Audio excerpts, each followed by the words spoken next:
And on YouTube, Nate, it still says waiting for Stanford video.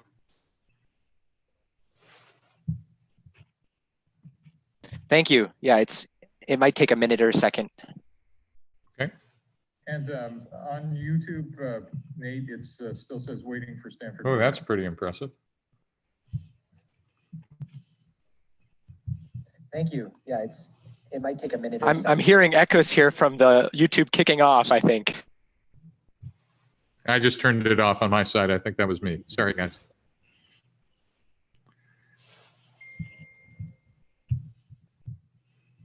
Okay.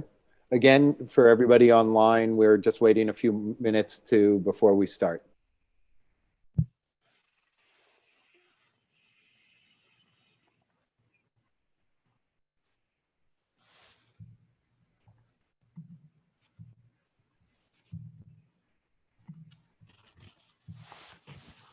And for a little bit of etiquette, for the teams that are not presenting, I would suggest you turn off your video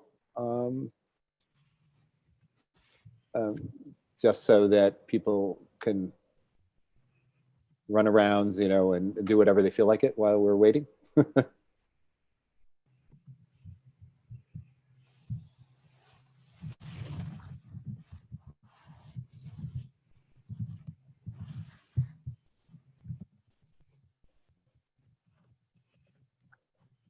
So we'll get going in, I think, 1 more minute.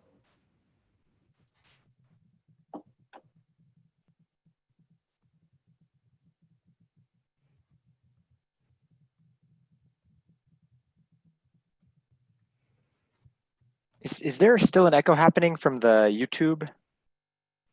Is anyone still watching YouTube and on Zoom? Nope.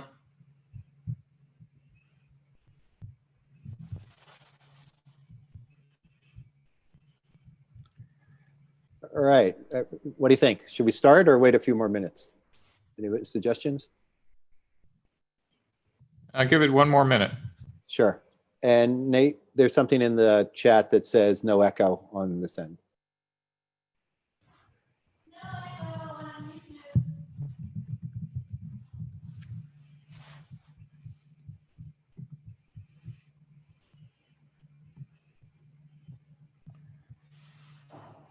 Steve, about 1 more minute. Sounds good. Okay.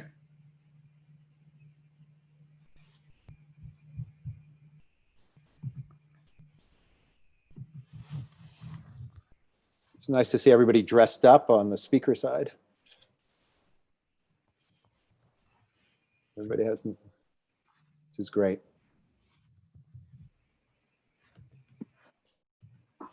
Yeah, I got enough from folks that YouTube's working fine. Okay, great. Thanks, Pete. All right, I think we'll start. Hi, everyone. I'm Steve Weinstein. I'm one of the instructors for Hacking for Defense class. Thanks all for you coming tonight. We really appreciate it because I know I would be remiss, as in last week, in not acknowledging that this is stressful times for all of us. Everyone is facing a lot of pressures, along with, for me and others, raw emotions, and I'm personally distressed and angry, but I'm personally hoping that I can make this coming year better. And with that in mind, I want to reach out to anybody on this Zoom who might be feeling stressed and need someone to reach out to please get in touch with the teaching staff, particularly the H4D students, just to know that we're here for you during these times. But with that, I want to switch over to the class for tonight. On positive enough, I am thrilled to be part of Hacking for Defense. Think about it. This was a team sport. It was done entirely, amazingly online and remote. And as you can see by everybody here, I think we're going to have a great evening. So first, I'm going to start off talking a little bit about the agenda. I'm talking for a little bit and telling you, and I'm going to do a bunch of thanks. Steve Blank is going to get on and give you an introduction to Hacking for Defense. And then we're going to have 3 of the 8 presentations starting around 4:50 if we stay on schedule, maybe earlier. And then the talk with Joe Felter and General Mattis around 5:30. We'll take a break after that. and then we'll have the final 5 presentations, and then a wrap up and final remarks by Pete Newell. Okay, but before we get into that, I wanted to thank Tom Byers, who has been a massive supporter at TVP for this class, and I know you, Tom, you want to say a few words. You have to go off mute. Yep, off of mute. Good evening or good afternoon, everybody, and thank you, Steve, for this opportunity.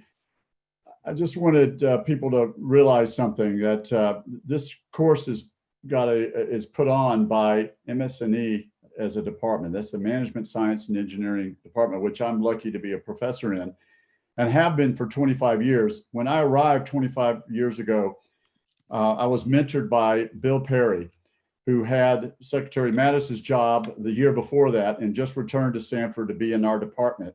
Our department's always had a close relationship between and connection with both engineering and technology on one hand, but also national security on another. So it's been really pleasing to see that in my capacity of being an entrepreneurship professor, that we've been able to connect entrepreneurship to national security because of the work of the people that have been teaching you. I'm talking specifically the Stanford students who took this class, and an amazing teaching team as you experienced. I had the luck of being able to work with Joe and Pete and Steve the first year it was put on. This is the 5th year. And again, it carries on a rich tradition that started when Bill Perry came back from the Defense Department. And by the way, there was no MS&E when he was back. It was Industrial Engineering Department. He's the one that chaired the committee that created this department that put on this course. So it's really, really special to be here. I don't know if Bill Perry is on the Zoom tonight, or I'm sure and hope you'll get the chance to hear this, because we're all here because of Bill. The department's here because of Bill Perry. He was a great advisor to this course, as Steve and Pete and Joe were getting it stood up 5 years ago. And, you know, it's 2020 with all these things going on. But one thing that's really a bright spot in the department and for all of us associated with the Entrepreneurship Center is this course and what it means to connect it with national security and a service kind of mentality, because that's the best kind of entrepreneurship. So thank you very much, Steve Weinstein, for giving me that opportunity. Great, thank you, Tom. And I want to do a few more thanks this evening. Because even though there are 8 teams who you're going to hear tonight, there is a group of over 50 people who have been selflessly dedicating their time to helping these teams, from the problem sponsors who define the problem, through mentors, advisors, teaching team, TAs, sponsors, and speakers, all surrounding these teams over these last 10 weeks. And to give you an idea of just who they are, we got Steve Blank, who you can hear from later. You know, he co-created Lean Startup. He's the father of Lean Entrepreneurship. He's the co-author of this class, you know, leading the charge with myself, Pete Newell, who also was one of the co-authors of Hacking for Defense, as well as been, you know, this bridge between Washington and the Defense Department in Silicon Valley. We got Tom Bedicare, who's been involved corralling all the mentors and advisors, as well as helping all the students and during the class. We got Joe Felter, who you'll hear a little bit later from, who's a fellow at Hoover, but recently returned from the Pentagon. And he's also a co-author of Hacking for Defense. So you have this core team that started this class and carrying it forward. You have Jeff Decker, who's been rallying around in the background, helping getting the sponsors for the students, as well as, you know, managing Stanford and helping us during this class.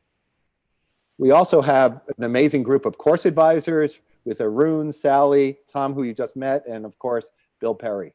So now you have this just from the Stanford side, all of these people working on this. But in addition, every team had a problem sponsor. This is a person who brought the problem to the students. And we have everyone from the Air Force, Army, In-Q-Tel, Joint Staff of Staff, Jake, SOCOM, all of these people, thank you. In addition, we had defense mentors. These were people who help people navigate through the Department of Defense. You got to remember, many of these students had not known anything about the military or Department of Defense or intelligence community. Thank you all. In addition, we gave 13 individuals to help the 8 teams understand entrepreneurship.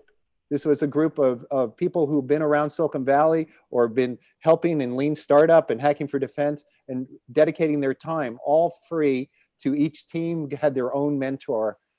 Thank you. And then we had military senior advisors who helped, you know, some of the students and helped with some of the problems. Thank you. But all of this could not have been possible without our 3 TAs of Nate, Sam, and Valeria. All of them who basically corralled 30 plus students, 34 students, 50 other people, all coming in and out of meetings and coordinated this entire thing. And I will really reach out to you all and say thanks a lot. In addition, I can't believe it. This year, we were able, Joe Felter gets a lot of the credit for allowing us to have each of these 10 individuals who were part of the class by joining the class and doing a Q&A with Joe. Tonight, we're honored to have General Mattis, but over the last 9 weeks, we've had a bunch of amazing individuals. So with that, you could see we had an amazing group of people around these students. But you might be saying, some of you who've never been here before, what is that? How do we get here? And it happened due to our course sponsors. These are people who kind of helped with the finances, helped introductions. We have ONR, who was the primary sponsor, STVP with and MS&E at Stanford, Ensign that runs the national program, CMP for Hacking Defense, CMP, Common Mission Project, which is the nonprofit helping push hacking for defense worldwide, and then Lockheed Martin and Northrop Grumman. All of these sponsors were helping us put this class on. So together, all of this put on the Hacking for Defense class. But what is the Hacking for Defense class for some of you who don't know? What is the lessons learned presentations and what are you going to see tonight? I hand it off to Steve. Thanks a lot, Steve. I thought we'd maybe just spend a minute going through what the class is about and what is it you're going to see in the next hour or so. Next slide. So the goals of the class, we had 3. Number 1, we wanted the students to actually work on the country's toughest problems and see if they can actually rapidly provide preliminary solutions using something called the lean startup methodology and lean launchpad methodology. Number 2 is we wanted the students to actually get a firsthand experience about the nation's threats and challenges, not just reading about it in a newspaper or taking a class, but actually working with innovators and sponsors and beneficiaries and stakeholders inside the DoD. And then finally, when Pete and I and Joe created this class, one of the things we shared was we truly wanted to help the country bridge the civilian military divide and allow students to do that while engaging in public service. And this is kind of our poor man's, how do we create some form of national service? And the class, next slide. The class does this by getting problems from sponsors through Defense Innovation Unit and Ensign. These problems come to us from people inside the Department of Defense and intelligence community. The students look at those lists of problems and form teams before the class, interview to get accepted, and then work on those problems by talking to 10 to 15 stakeholders, customers, beneficiaries, regulators every week next. And they have to build what's called the minimum viable product, which some of you might think of as a prototype, but sometimes could just be, show me a spec sheet, or show me a problem statement, or show me a wireframe, or actually build me some hardware or software, or build a physical cardboard device that shows me weight or size or something else. And every week or every couple of weeks, we want to see some progress, not just on who did you talk to, but how did they react to when you put something in front of them. And how we teach it is what's called the flipped classroom. instead of us standing in front and lecturing for 3 hours, the lectures are actually recorded as homework. And what's typically homework, do a bunch of stuff outside the class, is while they do those interviews outside the class, they have to present what they found to the teaching team every week. And so there's kind of almost a repeatable pattern of every week, tell us what you thought, tell us what you did, tell us what you found, and tell us what you're going to do next week. Next slide. And so the journey is about learning and discovery, not how smart I am at the end of this class, which is what some of you might be familiar with as a end of class demo day. You know, that's kind of like a beauty contest. We're more interested is how did these students get to this conclusion, and what did they learn, and how did they learn it? So next. So what is this lessons learned presentation? Remember, you're going to see 8 of them. And they'll be in the format of, teams have done a 2-minute video, which either have some explanatory material or something about their journey, and then an 8-minute PowerPoint presentation live as they'll present. Next. So as I said, it's a summary of what the teams learned in 10 weeks of the class. And by the way, and even though they didn't expect it, what their sponsors learned while the teams were learning. Because as you'll discover is sometimes the problem as given sometimes turns out to be just a symptom of the problem, or sometimes turns out to be the problem is a little more complex. Next. And they're going to do this using what we call the lean startup methodology. And for those of you in the DoD, lean in the context of this class doesn't mean less billets. It actually has a formal meaning of a methodology I'll explain in the next 3 slides. So remember, the students are starting with tough problems given to them by the Department of Defense. Here were the 8 problems that the 8 teams you're going to see were working on this quarter. And you'll hear each one of them talk about the problem as given as day 1 and then what they found for the next 10 weeks. Next. Now, what's really interesting is that we kind of tell them you're starting with a problem, but instead of just jumping into a solution, why don't you think through all the things necessary to actually solve that problem and not get to a demo, but to get to deployment? And I think that's just one of the differences of the class is, well, we're interested in finding mission solution fit, that is that connection between who the beneficiaries are and what they could build to solve the problem. We're also interested in is what's it going to take to get it into the hands of those people? What kind of funding, you know, how does it become a program of record? Where do you go next, et cetera? But all these things on day 1 next are just guesses. And we use something called the mission model canvas to kind of articulate what all these guesses or assumptions or hypotheses are on day 1. And so you're going to see in almost every presentation, multiple mission model canvases, which are just kind of like scorecards of here's what we're thinking and here's what we're learning at this point in time in the class. And what's very interesting is to see that canvas evolve as the teams get smarter. Next. But one of the things we recognized is, you know, on day 1, you could write all the things you want as a set of requirements or a potential solution and assume you are the smartest person in the room. But what we discovered is there's no possible way to be smarter than the collective intelligence of potential users and beneficiaries and stakeholders. And so therefore, that means there are no facts inside the building, so the teams needed to get the heck outside. And by getting outside, next, Steve, they're going to use a second part of the lean methodology, which is called customer development. And customer development is just a formal way to run experiments to test these hypotheses outside the classroom. Now, next. Now, this is hard enough to do in a regular class when they physically can get out and visit aircraft carriers or forward operating bases. Last year, a team in the middle of the semester literally got on an airplane and flew out to the DMZ and personally interviewed customers in the middle of Korea. But this time, this class had a handicap of having to do this customer discovery all via Zoom. Just an amazing set of activity. And I want you to know that in aggregate, these teams have talked to over 1,000 beneficiaries and stakeholders in 10 weeks. Just amazing.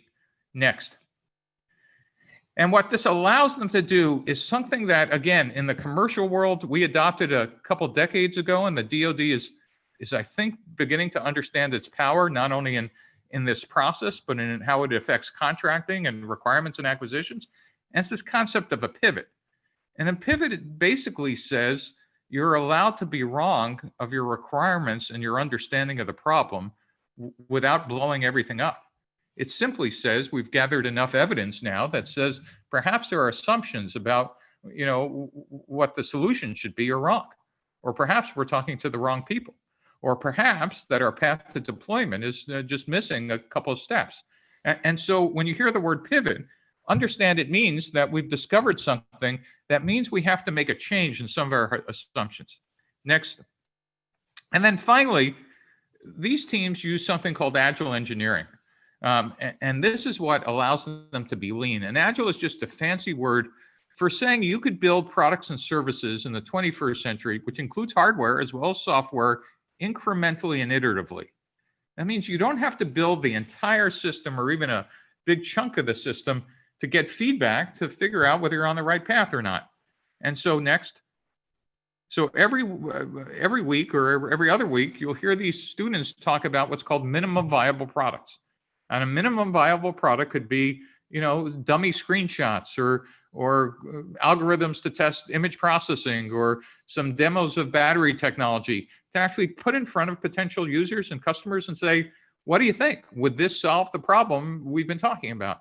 They get feedback and then they get to either validate their hypotheses or invalidate or move on to the next thing. So that's what the lean method is, and that's what you're going to be seeing in these presentations. This language, this methodology, and more importantly, this speed. Just imagine of what these teams are accomplishing in this short period of time. So in these 10 weeks, their goal was, one, understand the problem.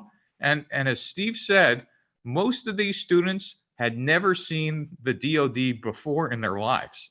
Some of them had military service, the majority don't. And then they were searching for what we call mission solution fit. Do they understand what the real needs are? And could they deliver a solution that theoretically could fit? And they built these MVPs to test them. And more importantly, the end goal was not a demo. This is different than most incubators and accelerators.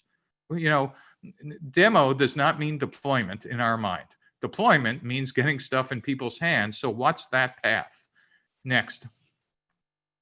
Just some background, and then I'll be quiet and we'll turn on the teams themselves. As Tom Byers mentioned, this whole process started when I wrote what was called the Lean Launchpad class at Stanford now almost a decade ago. Next. That class was adopted by the National Science Foundation, and I wrote the NSF I-Core curriculum that's now in 98 universities. I wrote a version for UCSF that became adopted by the NIH for therapeutics, devices, diagnostics, and digital health. Next. And then Steve Weinstein and I went into the NSA and delivered the first version of I-Core for the NSA, and Matt Fante and Kevin Keaton scaled it to something across the IC that's larger than the National Science Foundation version. Next. And then, the Hacking for Defense thing got a little circled out, but on the top, Hacking for Defense started, as Tom mentioned, 5 years ago. That's now sponsored, as I mentioned, by DIU and Ensign, and it's in 30 going to 40 universities today as a national program. We also started here at Stanford Hacking for Diplomacy the same year we started Hacking for Defense with Professor Jeremy Weinstein. Columbia University started Hacking for Energy. Steve Weinstein did Hacking for Nonprofits and Hacking for Cities in UC Berkeley. And this year, Steve Weinstein ran Hacking for Oceans in Scripps and Santa Cruz simultaneously, an unimaginable juggling act. And so this class is just one piece of the Hacking for environment. And here at Stanford during the summer program, this teaching team will be putting on Hacking for Recovery, a series of classes, short 5-day classes, using the same methodology to help businesses think about new business models and recover their existing ones. So with that, Steve, I think I'm done. And then I'll turn it over to you. And we're within 5 minutes. All right. So now for everybody, we're going to start going into the presentations. Our first presentation is Omniscient, followed by Anthro Energy, and then Protocol 1. So Omniscient, you're up. And I'll begin by sharing their video. So we're going to see a 2-minute video followed by their presentation. Reconnaissance aircrafts, like the Argue for Global Hawk, collect far more imagery than can ever be fully exploited by the Air Force's legion of analysts, with fewer than 10% of images collected ever fully reviewed. So when Air Force tactical exploitation of national capabilities approached us with this problem, we thought that imagery analysts mostly looked for needles in haystacks, that we just needed to figure out what those needles were. Our plan was to do so by interviewing as many of them as possible, and then we would help by developing computer vision algorithms that would automatically identify objects and anomalies from their imagery. After talking with dozens of analysts across the Air Force, Army, and NGA, we found that their work wasn't as straightforward as we first thought. When we asked, "What are you looking for and how can we help?" we never heard the same answer twice. Everyone seemed to be looking for different things across different types of imagery. Furthermore, both data and targets were often classified, and tasks that we thought would be clear-cut always ended up being more complex. For a while, we were a bit lost and overwhelmed. Then came our breakthrough, the Antonov An-2 biplane. The An-2 was designed by the Soviet Union in 1947 as a utility aircraft. We were surprised to learn that North Korea has over 300 of these ancient biplanes, and that they're a critical part of their plans to invade South Korea. The An-2's ability to operate in short spaces and drop paratroopers makes them a significant concern for U.S. military leadership. By talking to imagery analysts in the Air Force and think tanks, we learned that these aircraft could be recognized in unclassified commercial satellite imagery. We hypothesized that we could create our own unclassified tool to monitor these strategically relevant biplanes using the daily collections from commercial satellites, independent from the DoD's classified networks and avoiding many integration challenges. We presented an MVP of our proposed solution to analysts and requirements managers at the Air Combat Command, which is the primary provider of combat forces and imagery analysts within the Air Force. We received approval to continue our work in partnership with them and L3 Harris. Our next steps are to complete a demo and provide a prototype for testing against real-world data. Future iterations of our solution will be able to detect fighter aircraft and surface-to-air missile systems. Use of our tool will allow analysts to more quickly conduct order of battle analysis and generate indications and warnings from potential adversaries.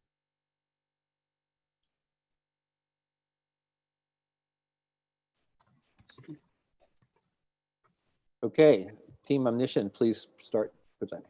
All right, thank you. Good evening. My name is John Bratz with Team Omniscient, and we're glad to be able to present to you all the progress that we've made over the last 10 weeks.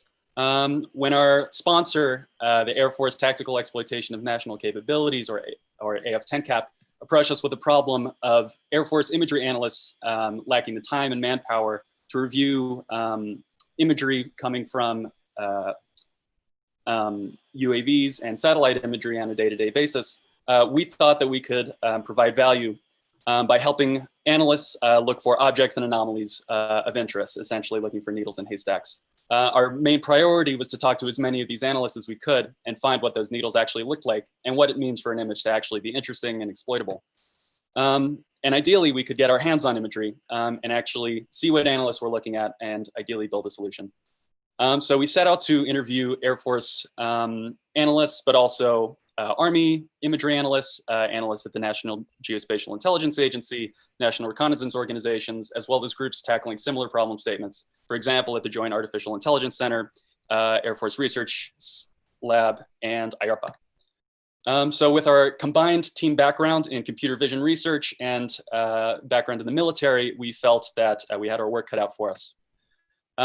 So during those first couple of weeks of beneficiary discovery interviews, we felt a bit overwhelmed at first, since it seemed like everyone was tackling a different problem, detecting changes in imagery to looking for missiles, identifying and tracking vehicles and video. And on top of that, there are far more types of imagery than we initially thought. So we had all of these pathways that we might go down and felt overwhelmed. We also had a crisis around at the end of week 2. We actually started with 5 team members who had the perfect background to work on this kind of problem. However, at the end of week 2, we moved from 5 group members to 2. Unfortunately, 2 had to drop due to scheduling and family issues. So by the end of week 2, we definitely could have been feeling better than we did. Hey, John, yeah. This is Steve. I'm sorry. I think the video dropped out when you were describing your first slide. So can you go back and just give everybody context? Because I think it was really important, and I think it was the video. Yeah. Can you see the slide right now? No, your first slide, Oh, okay. all the way in the beginning. Yeah, I think somehow your video dropped out. Why don't you explain the slide? I'm sorry, it just got dropped out when you were. Oh, talking. Sure. Yes.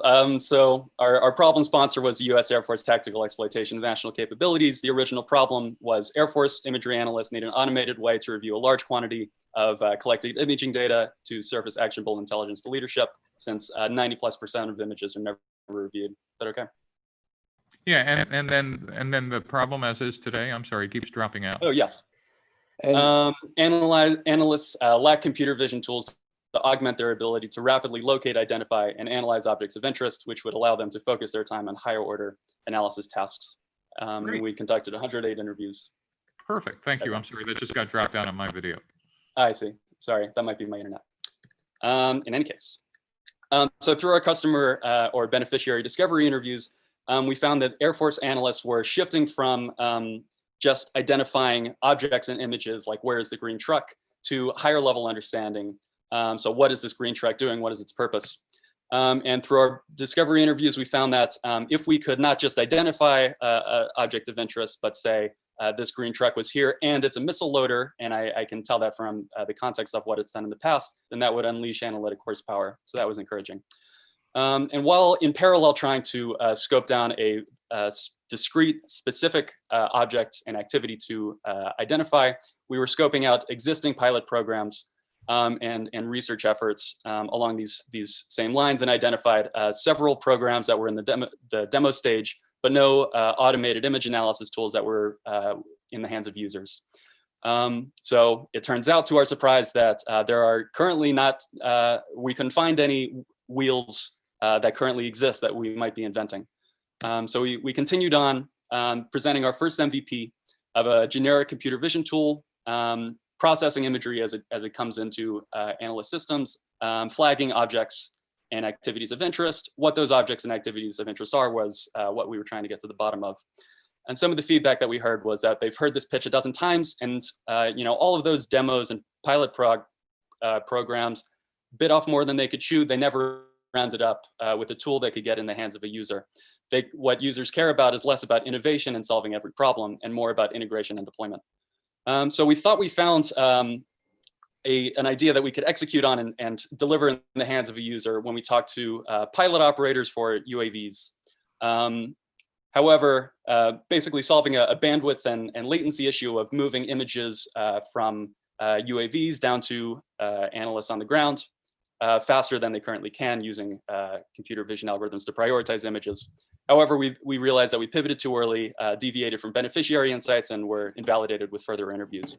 So by the end of week 4, we unfortunately still hadn't found the ideal problem and object to look for in images. And so we were feeling demoralized until we found our breakthrough problem. Yeah, and at that point, we found a breakthrough when we discovered the North Korean AIM-2 Colt biplane. And while this plane may look obsolete, it's widely believed to be a critical part of North Korea's plans to invade South Korea. Analysts assess that North Korea would likely use these aircraft to drop paratroopers behind US and South Korean lines during an invasion, and utilize its ability to land on patches of open ground that are as small as a golf course's fairway.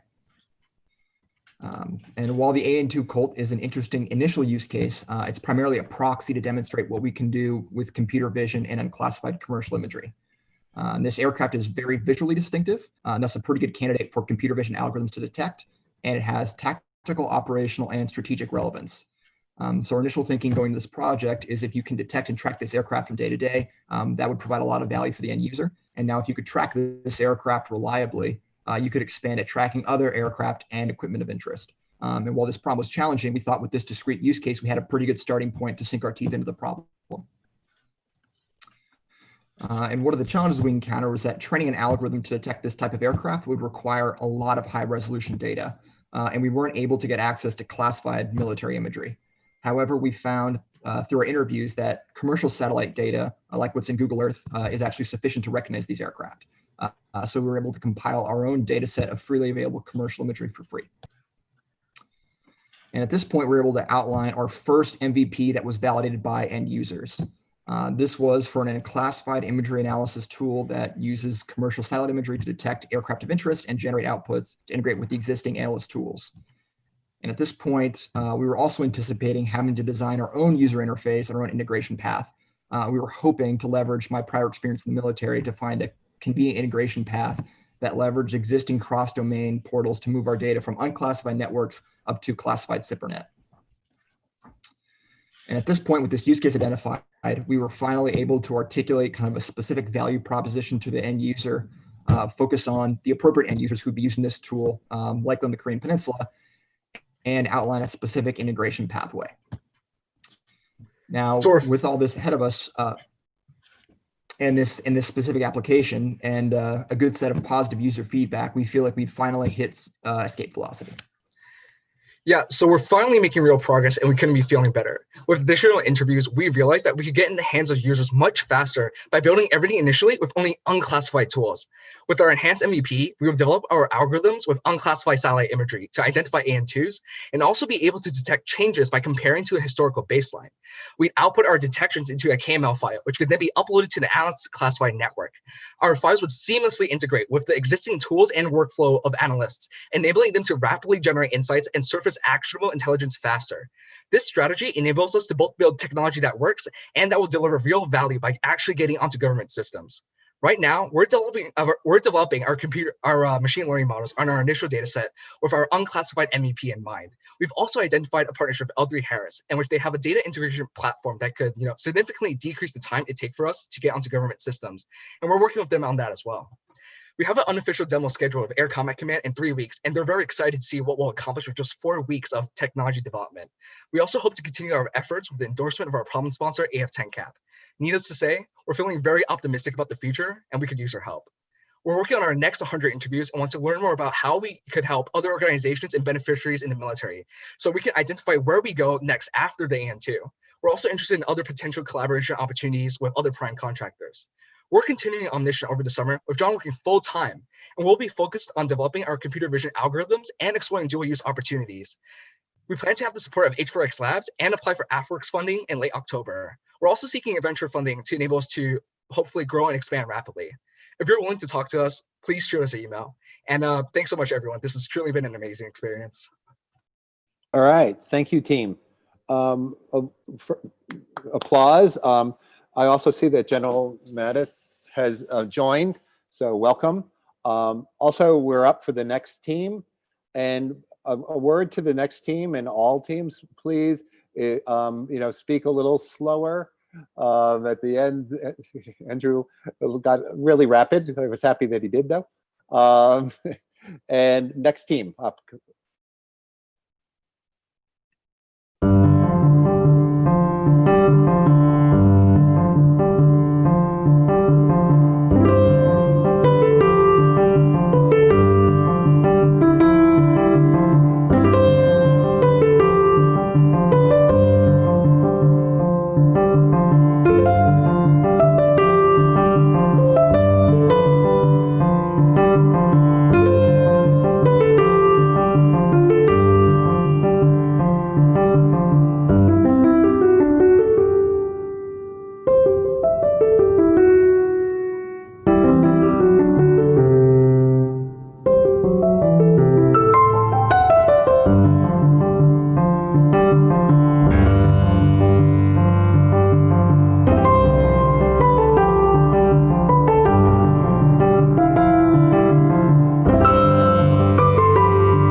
Good afternoon. We're Anthro Energy, and for this term of Hacking for Defense, we were tasked by the Joint Staff Office with powering isolated personnel recovery. Our initial focus was powering down fighter pilots to increase rescue probability. But after 143 interviews, we realized we were best positioned to more effectively power ground-based warfighters behind enemy lines at risk of becoming isolated personnel. We are David, a chemical engineering PhD student, Michael, a material scientist, and Jonathan and I are joint MBA Masters in Environmental Sciences students. In the last 10 weeks, we interviewed 143 people across services and functions, 74 beneficiaries, 13 private and military investors, 17 battery experts, 27 procurement and deployment experts, and 12 dual-use company representatives. Today, we're excited to share with you our journey, and we'll take you through our state of charge throughout our 10 weeks at Hacking for Defense. Our journey begins in week 0, when we lost our problem sponsor to the COVID-19 response. So instead of waiting, we got out of the building and took a bottom-up approach to identify use cases for flexible batteries within the military. In the first 2 weeks, we interviewed 41 warfighters and identified a myriad of use cases for flexible battery technology. They could be used in a flexible battery pack, medical devices, sensors, drones, and undersea equipment. Additionally, throughout our conversations, we developed a better understanding of the wide range of batteries used by ground operating warfighters and how dissatisfied these soldiers were with the existing batteries. Our best opportunity to contribute to battery usage would be to start with the smaller teams and special operations who iterate technology very quickly and efficiently. We then met our problem sponsor, who guided us to focus on downed fighter pilots at risk of becoming isolated personnel. Unfortunately, after some interviews, we learned that pilots we interviewed did not see battery innovation as a top priority. Originally, we thought that because fighter pilots are at risk of being down and stranded behind enemy lines, pilots would be most concerned with reliable batteries for communication. But we learned that power was specifically valued for periodic, infrequent use of seaside radios. So overall, it didn't seem like they would need any changes to their batteries. Here we hit a bit of a dead end in customer discovery, and it was definitely a little frustrating at first that we weren't able to quickly find a beneficiary group. So working with our problem sponsor again, we decided to zoom out beyond just pilots and into the personnel recovery landscape as a whole. Our intention was that by doing so, we could hopefully pivot towards more suitable beneficiaries in the relevant area. After mapping out the personnel recovery process, we focused on something called a PR triangle, the communication relationship between ground recovery forces, air tankers, and helicopters. Specifically, we moved our attention toward guardian angels, composed of combat rescue officers, pararescue men, and survival specialists who are all keenly involved in personnel recovery.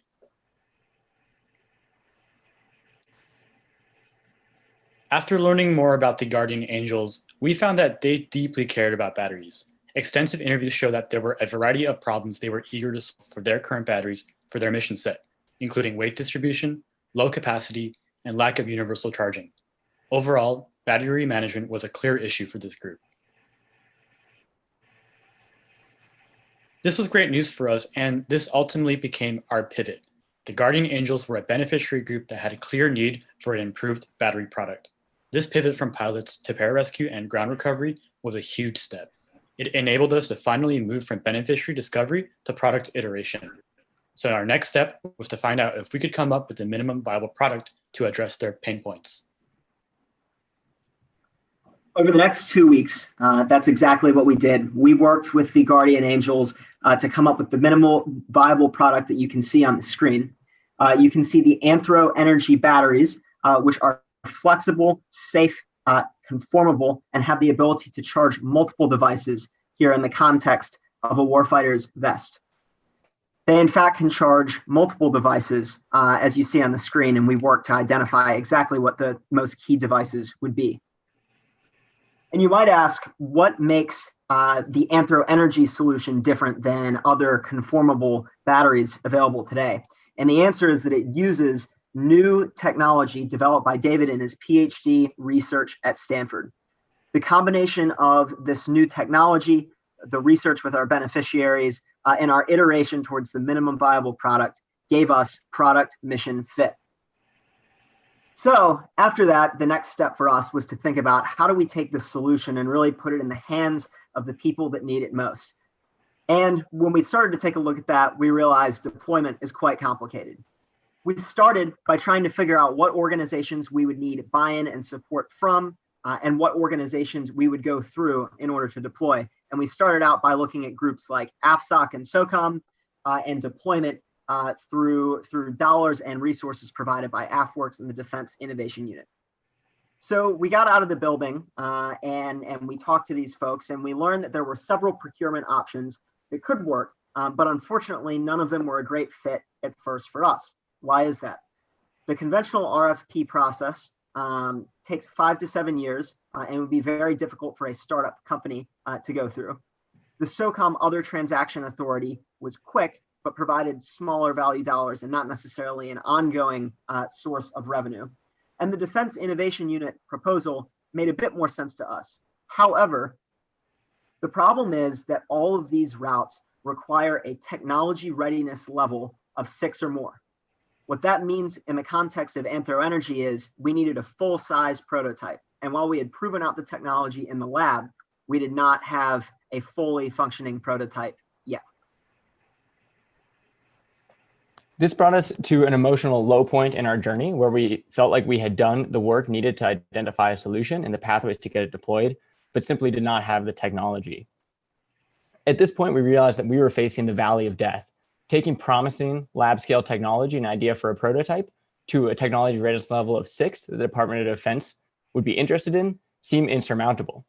However, by talking with the teaching team, our mentors, and other resources through the class, we realized that by pursuing a dual use business and identifying commercial applications for our technology, we could combine both early stage government support and commercial support to get to a technology readiness level that would allow us to deploy the solution. Specifically, before TRL level 6, we found opportunities such as the NSF SBIR and H4X labs that we can apply for to get resources in combination with venture capital funding from government-related VC firms such as IQT and NSIC, as well as conventional VCs. This will allow us to get to technology readiness level 6, at which point organizations such as AFWorks and the Defense Innovation Unit, in combination with manufacturing partners in larger scale venture capital dollars, can be combined to allow us to deploy not only in our target military market of AFSOC, but also for commercial sales in markets such as wearable electronics. With this pathway in mind, we ended on a positive note and are excited about the future of Anthro Energy going forward. Next for us, we will all continue with Anthro Energy in some capacity into the summer. We've been accepted into the StartX Accelerator program to further pursue the commercial side of the business and received a $50,000 grant from the Tomcat Center to develop the technology. We're also partnering with the Lawrence Berkeley Lab in order to develop larger scale batteries with our improved technology. We're excited to make the next generation of safe and flexible batteries to improve warfighter performance. And if this is something that sounds interesting to you, feel free to contact us after this presentation. We need to give special thanks to our prom sponsor, Jeff Budis from the Joint Staff Office. He was a really great mentor, as well as Mark Breyer from IQT, who helped us locate a prom sponsor amidst all the craziness with COVID-19 at the beginning of the class. Our defense mentors, Warren Cook and Leo Liebrich, were awesome to talk to and really helped us a lot, as well as our business mentor, Rachel Costello. And so we owe these people many thanks. We really appreciate your time this evening, and we hope you enjoyed learning about our journey in Stanford Hacking for Defense. Thank you. Good job, guys. Good going. All right, protocol 1. We're doing great, team. Everybody's doing wonderful. Everything's looking good. Steve, General Mattis is after protocol 1, is that correct? Yes. General Mattis will be in probably 12 minutes. Confirming that everyone can see my screen? Yes, sir. Great. Hello, we are Team Protocol 1, sponsored by the Joint Artificial Intelligence Center. Our overarching motivation was to protect civilian lives. Indeed, our name, Protocol 1, is inspired by the additional Protocol 1 to the Geneva Conventions, which prohibits harming civilians. Civilian casualties, or CivCas, is not only a moral and legal imperative to be concerned about, it is also a strategic priority. Civilian death leads to more people being driven to anti-US forces, which in turn works against our objectives. It is important to mention, however, that the vast majority of CivCast conflict is not caused by US forces. The US is very attentive. I'm sorry, I had a video drop out on my side again. I missed your first slide. Can you go through it? It dropped out for me.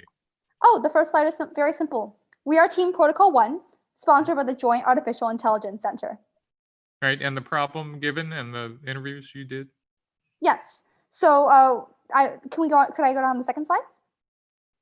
So our overarching motivation was to protect civilian lives, and our name, Protocol 1, is inspired by the additional Protocol 1 to the Geneva Convention, which prohibits harming civilians. Civilian casualties, or CivCas, is not only a moral and legal imperative to be concerned about, it is also a strategic priority. Civilian death leads to more people being driven to anti-US forces, which in turn works against our objectives. It is important to mention, of course, that the vast majority of CivCas in conflict is not caused by US forces. The US is very attentive to protecting civilians, but of course, we also make mistakes. For example, in addition to multiple smaller incidents, the two most notorious are the accidental strikes of the Chinese embassy in Belgrade in 1999 and of a Doctors Without Borders hospital in 2015. To understand why these accidents happen, we have interviewed 100 people, ranging from intelligence professionals to pilots to experts from the NGOs, militaries, and artificial intelligence communities. So this presentation will cover how we approach the problem of civilian casualties over the past 10 weeks. When we first enter the class, we are given a very specific problem statement that geospatially defining no-strike facilities is time-consuming for analysts. This slide in particular shows an example of a no-strike facility, a school, surrounded by a box defining its boundaries. But why are these boxes important? It turns out that knowing exactly how big the no-strike facility is helpful for targeting weaponeering. Currently, analysts do this by hand, which is far too slow. The solution is that originally on our minds was to do this via an AI, which would turn an unbounded satellite image, as you see at left, to the bounded image that you see at right. But we wanted to step back into the larger process of targeting, because our solution shouldn't just be about saving analysts time. We wanted to know about how this would impact our overarching mission of civilian casualties. So by talking to targeteers and looking at the lengthy joint targeting manual, we pieced together this high-level understanding of the joint targeting cycle. We learned that the drawing of boundaries was a very small part in a very large process. Specifically, we gained two key insights. The first is that throughout the process, we learned how intelligence supports decision-making, as you can see in all of these three highlighted areas. Where does this information come from? The Modernized Integrated Database, or the MIDB. This is where the NSF geospatial boundaries will be created, stored, and accessed before a strike. Information can come from various sources, as you can see on the slide. Our second key insight is that there is a difference between pre-planned strikes, which are typically done on fixed military targets that have gone through extensive analysis and vetting, versus dynamic strikes, which are done on time-sensitive, potentially mobile targets. We found that relative to dynamic strikes, civilian casualties was very rare in pre-planned strikes. So although geospatially defining no-strike facilities is an important part of the targeting process, we had difficulty connecting that task to downstream civilian harm. The analysts are able to draw the boundaries, and that information is used. So we instead shifted our focus to dynamic strikes, which we found to be the most relevant to CivCas because they are time-constrained and can occur in potentially unfamiliar locations, so they have a higher risk of mischaracterizing a target. For example, in war zones, buildings can often change functions due to the rapidly changing situations on the ground. A residential building may be used as a mosque if the mosque is under repair, and keeping up with these changes is a challenge. Or consider the example where you're flying overhead at 2 in the morning and you see people digging at the side of the road. You might assume they're planting an IED and are a threat, but if you were familiar with that village, you'd know that the locals dig their irrigation trenches at night since it's too hot during the day. And our key takeaway from discussing these types of risks with pilots, troops, and targeteers was that understanding local civilian behavior can help prevent mistakenly targeting benign structures or activity. And this idea was corroborated by a civilian protection specialist at the UN, who told us, if you want to protect humans, you have to understand the local civilian patterns of life. This contrasts with traditional intelligence. As we saw, the MIDB has a lot of information, but it's all about targets. It generally does not describe the behavior of non-targets, i.e. civilians. So this brings us to our second MVP, a crowdsourcing platform and database for localized and up-to-date information on civilian activity. Ground troops, local military partners, open source information from social media, and the civilians themselves would contribute to a database of local population flows, cultural norms, and more, which is then vetted and refined by analysts and made available to troops, pilots, and to provide potentially life-saving civilian context for the missions they run. This represents a major divergence from the intelligence inside of MIDB, which does not generally tap these sources and can only be curated by professional intelligence analysts, thus limiting how fast it can be updated. Unfortunately, we found that people were lukewarm about this idea. They couldn't point to concrete pain points in their workflows that our MVP would solve, and we found that this was because most of the people we spoke with had trouble connecting their direct work to downstream civilian casualty incidents in general. Most were only familiar with a handful of incidents that were hard to generalize. So although we found a DoD report listing dozens of incidents with hundreds of casualties per year, our interviewees didn't know the context for those incidents, and they were ultimately unable to connect us with anyone who did know. We couldn't take our theoretical MVP and map it to actual pain points that operators experienced. So our MVP development stagnated, we reached an impasse until one pilot presented a new problem in this space, and we pivoted.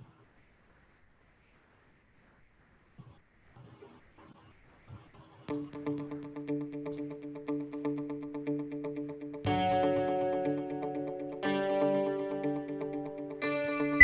will be a Type 2 bomb on target. Beat. Got notional packs walking around vehicles. 11 Sierra November Victor 23983761.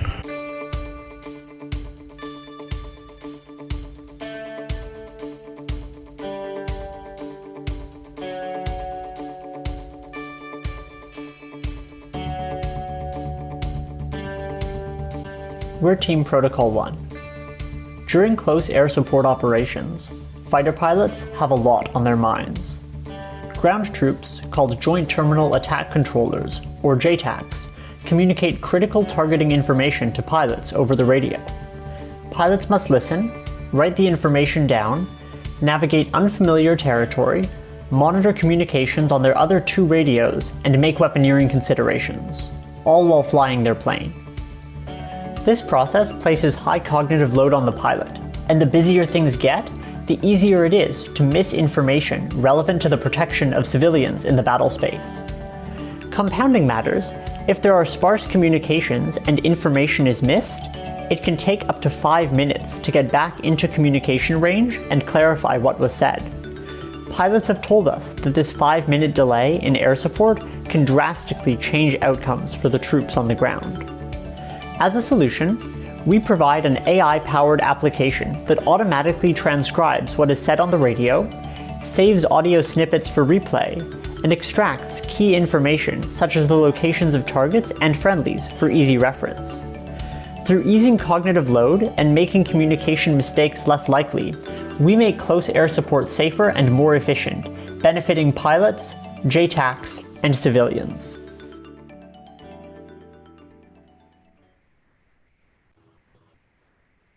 This MVP was the first where our end users, pilots and JTACs, were truly excited by what we built.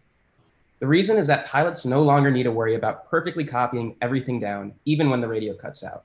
And JTACs can now quickly send digital 9 lines using only their voice. So now we're looking to deploy our solution, and we're going to use the help of partners across the Air Force and the DoD. This summer, we're looking to raise money through AFSOC, AFWorks, and H4X Labs, which we'll use to hire more engineers and process data. Our data has already been provided to us by the 93rd Air Ground Operations Wing. And a real key to our success will be working with the AFRL, who owns the tablet hardware, and the JAIC, who can help us deploy our AI system. Finally, our beta testers will be the 13th Air Support Operations Squadron. So looking back on what we learned this quarter, we learned a lot, but it can actually be boiled down to something that's quite simple. We started out by helping analysts save time, which certainly would help civilians, but downstream. Now we're focusing on saving civilian lives directly by aiding the pilot at the final link in the chain. And the way we do this is by providing pilots with the data they need so they can focus on the tasks like rules of engagement that matter the most. And so I want to give a huge thank you to the mentors, sponsors, and course staff, as well as my classmates. I don't think any class at Stanford has provided as many resources as this one. And I want to extend a really big thank you to our interviewees who were so generous with their time. If you know anyone that could help us with this project, or you yourself could help us, please follow our email, which we'll leave in the chat. Thank you. All right. Thank you very much. Good going, team. I hand the baton off to Joe Felter. Thanks very much, Steve. What is really an extreme privilege to welcome General Jim Mattis to class this evening. I know he insists on very brief introductions, so I'll follow orders. But General Mattis is the Davies Family Distinguished Fellow here at the Hoover Institution. And his public service career spans over half a century. He joined the Marine Corps back in 1969, and he served with distinction at every level of the Marines, from platoon commanders, lieutenant, all the way through a 4-star general as a combatant commander of U.S. Central Command. Most recently, he led our entire U.S. Defense Department as the nation's 26th Secretary of Defense. He's a consummate warrior scholar, well known for his huge personal library, author of the New York Times bestseller, Call Sign Chaos, Learning to Lead. As many of you might imagine, he has many demands on his time, especially now. And I think being here with our students in class today, it really underscores his commitment to teaching, coaching, and mentoring our young generation. There's really no greater friend of America and our allies and partners everywhere. General Mattis, thank you for joining us today. Yeah, well, thank you, Joe. Thanks, everybody. I was having a great time. I'm taking a lot of notes from you bright young people. You're working on some good stuff. I'd rather just sit here and listen, but go ahead, please, Joe. There's more to come, General. General, I think you're in Washington State right now in the same town that you grew up in. We know that when you were younger, you wanted to teach history, physics, and maybe coach football in your hometown there in Eastern Washington. But you took a different path, fortunately for so many of us. What inspired you to choose a career of public service in the Marine Corps? Well, like all of us, we have plans when we're young, and we think that's where we're going to go. I came of age. I graduated, like you said, in 1968, and it was during a war. And in those days, the draft was on, so all the young boys had to sign up for the draft when they turned 18. And it was very clear that in light of my dubious record in college, plus the way the war was going, I was going to get drafted. So where I'm from, a bunch of us young guys went down and joined the Marines, figuring, well, we'll go in and do our 3 years, and then we'll get back and we'll get back to living again, back in our hometown, coaching football and skiing in the winter. So I had my whole life planned out, and well, it's time to go. It was kind of like our patriotic chore. So I intended to go in and just do my couple of years and move on. Well, speaking of patriotic chores, General, after this incredible career of service in the Marine Corps, you volunteered again when called to serve as our 26th Secretary of Defense. I was here at Stanford when you got that call, and boy, we sure loved having you here, seeing you in jeans, having the occasional beer with the military veterans at Stanford. But was accepting the President-elect's invitation to serve as Secretary of Defense, was it a difficult decision? Well, we're all the product of how we're brought up. And I've been brought up by what we call the greatest generation. And they're called that because they came out of a worldwide depression. They defeated fascism. They went to the people of Germany and Japan and Italy after the war and welcomed them back into the community of nations. They didn't act, at least all except the Soviet Union, we did not act like a conquering army when we defeated fascism. And they brought us up to believe that government service was noble. It was a privilege. When you're asked to serve, as long as you're prepared, you say yes. You don't get into Hamlet up on the castle walls, wringing his hands saying, should I or shouldn't I? As long as you're prepared, President asked, Republican or Democrat, male, female, doesn't matter. If you're asked to serve, then you go. So I went back to get the interview. And I'd never met Mr. Trump, never spoken to him, and went into a room with him and his vice president-elect and chief of staff, and promptly disagreed with him on the three things he asked me about. And I thought, well, there we go, back to Stanford, hooray. But things happened. He decided he wanted me, and he did change his position on a couple of things we talked about. So no, it was not a difficult decision. I didn't aspire to the job. I'd been the personal or the military assistant for both the Secretary of Defense and Deputy Secretary of Defense in the Clinton administration. And I knew what the job was all about. I knew what it was like to have to be woken up repeatedly in the middle of the night. I knew what it was like to be handed the card that you have to carry in your wallet. That is how you confirm who you are in the event we have to unleash the nuclear effort. A very sobering thing. So it was not a job I wanted to go to, but when asked, it was a job that I felt was my duty to do. And so I was on my way, departing from Stanford and going back to Washington, D.C. We're very fortunate that you chose to serve, General. General, in some of your recent writings, you quoted James Madison, warning from the Federalist 41. And his quoted that you said, "America united with a handful of troops or without a single soldier exhibits a more forbidding posture to foreign ambition than America disunited with 100,000 veterans ready for combat." Is Madison's assessment, is it still accurate and relevant today? And what can the young generation do to help bring about greater unity in our country? It's interesting times because I'm concerned that those are the people with my color hair have not given an example to you of how democracies work. How we go into elections. Elections are all about divide. That's what they're about. Vote for me. I know a better way to do it than that guy. Or vote for her. She's smarter than that one. And you divide people. And I understand that. And sometimes it's not real civil. Well, welcome to democracy. But when the elections are over, it used to be that people rolled up their sleeves. They compromised, collaborated. Sometimes they still had arguments. But they still went to church together. They still went to dinner together. Their wives still got together. Their husbands still got together. It was a time when we actually used governing to solve problems. And I don't know that we're doing that so well anymore. We're not doing it well right now. I'd go so far as to say, because we're staying in a perpetual divide and electioneering kind of role. And governing takes unity. Governing takes collaboration, conversation. Governing means that you don't say something about somebody else's position until you know it at least as well as they know it. And you can argue their position at least as well as they can. And I think that right now, if we don't get back to that sort of unity in the country, there's nothing wrong with having good arguments, but a government that was put together, my fine young folks, with three co-equal branches of government and a bicameral legislature. It is impossible to govern this country unless we are willing to cooperate and compromise. It cannot be done. And so we're going to have to get back to that. And we need some of you young people with fresh ideas and a willingness to listen to people you disagree with and listen to them with respect, and then dive deep into where's the common ground, and let's pull together on the governing side. Then we can have a whale of a good election again, yell at each other and all that kind of stuff. And then boom, when it's over, we go back together, we work again together. If we don't do that, this sort of a government of the people, by the people, for the people, it simply cannot work.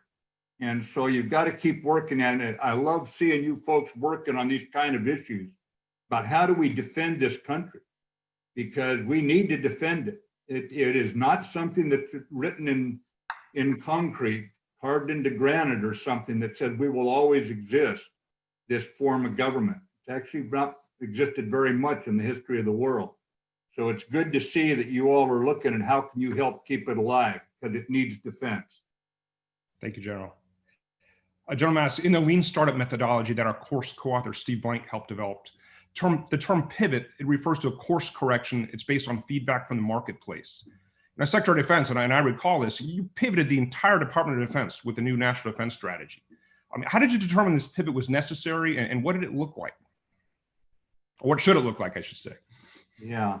Well, what happened, I was watching as these presentations were going here with how you quantified problems, you quantified the weight of batteries, or you quantified the number of things that had to be powered.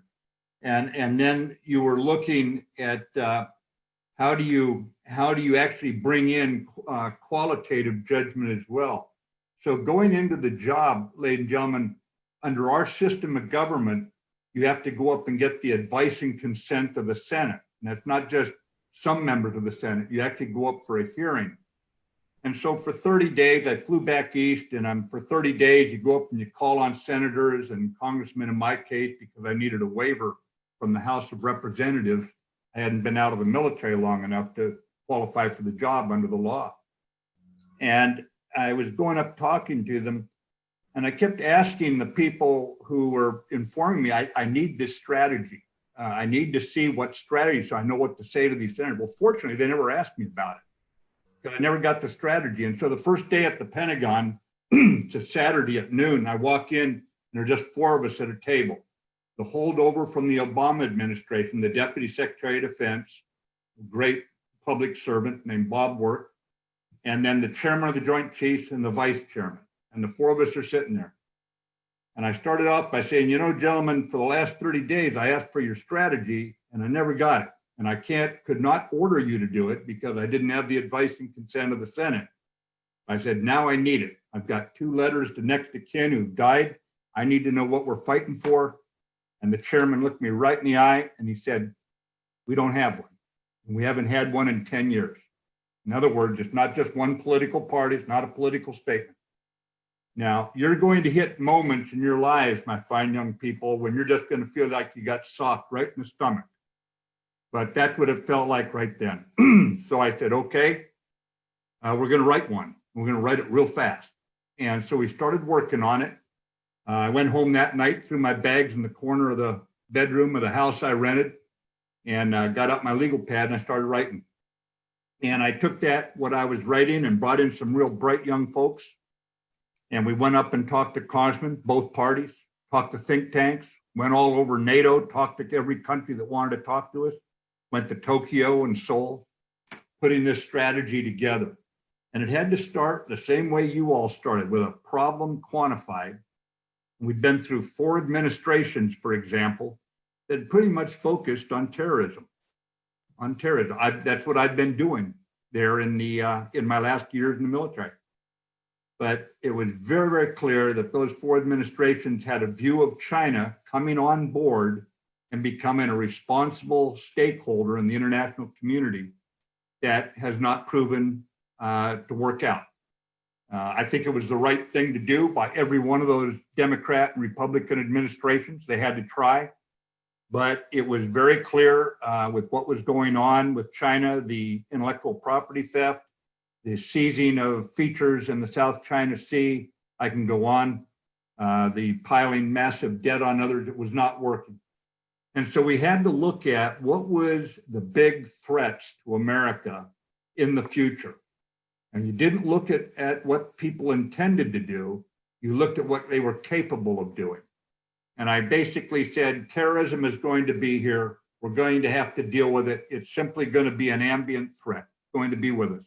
But they can't change our way of life if they don't get their hands on a weapon of mass destruction. So we'll focus on that. And then in terms of urgency, the Obama administration did a very good job of turning their concerns over to us about the North Koreans. And they were quite right, warning us about it. And we moved quickly to try to force that effort off the military page and into the foreign ministers, the diplomats' lap.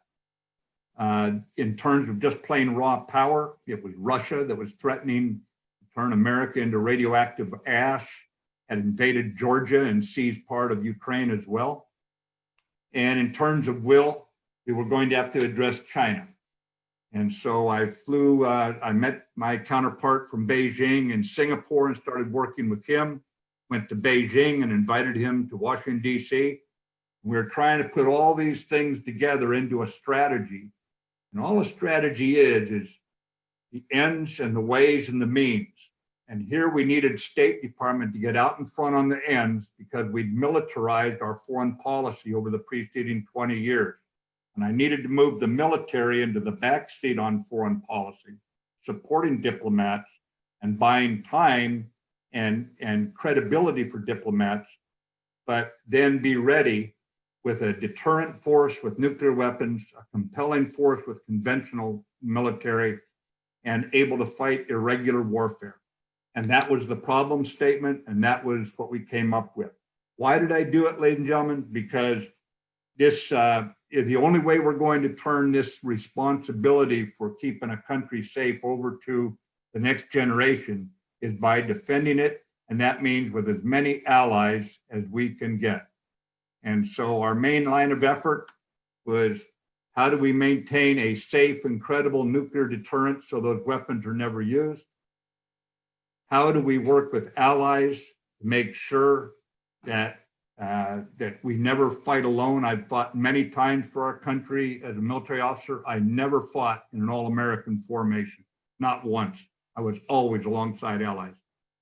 And then the last point was we had to redo the business practices, and you heard some of the frustrations there when the folks were briefing just now about the difficulties of making the acquisition system work. So I brought in a lady who was the top of her game, a CEO, and put her in charge of changing all that in the world's largest corporation. And Ellen Lord has been working that wonderfully for the last 3 years. It was not an area I was good at, so that's why I had to bring in someone like her who knew what she was doing. So that's basically where the thing came from. It had to turn the biggest corporation in the world, 3 million people, in a new direction. It's worked pretty well. And by the way, it had 87% in my last budget when I was in office in December 2018, 87% of the Republicans and Democrats voted for that budget to support that strategy because they were all part, the ones who wanted to be, were all part of helping me craft it. Back over to you, Joe. Clearly, it was the right thing for the country, but still, this is the Pentagon, this is the DoD, a huge organization, all the bureaucratic inertia. How did you deal with all the pushback that this very revolutionary pivot of the strategy that you got from so many levels and so many places? Yeah, first of all, I didn't get much pushback. Now, part of it is, my fine young folks, I don't have stress. I create it, okay? You get that? But I think too, all the services had people inside. It's messy getting everybody inside the tent. But if you come to agreement on what the problem is, if you start by defining the problem, then you're a lot more likely to find common ground, even with people who have very different ideas. I'll give you an example.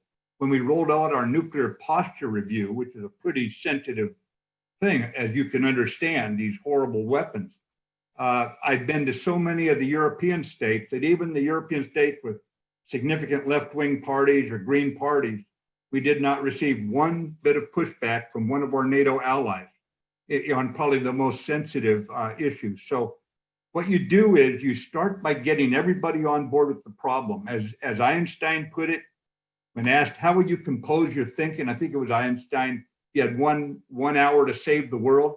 He said, I would spend 55 minutes defining the problem, and in 5 minutes, I'd save the world. And so we spent a lot of time defining the problem, and I look for examples about leadership that are timeless. And I pretty much adopted one of the most boring approaches I could find. It's by George Washington. And I always wondered, how could this Virginia grandee get independent Delaware watermen to work with Southerners who seem to speak a foreign language? Their accents were so hard. How was he able to put this army together, this revolutionary army together, and humble the redcoats who would defeat Napoleon a few years later? And it's really boring, but he took all these free, independent-minded people and explained, if we don't have discipline on the battlefield, we're not just going to lose, we're all going to die. And he brought in Polish and German, Prussian, British, French advisors, Lafayette, Rochambeau was advising Washington personally. And he said, here's the way he did it. He listened, and he didn't just listen long enough to say, I disagree with you. He listened, willing to be persuaded. Big, big difference. Second, he learned from them. He would learn from people who knew better. And then he would help them. He would find something those Delaware militiamen needed, or something that the Southerners needed in terms of leadership, or the frontiersmen of Daniel Morgan needed, and then he would lead.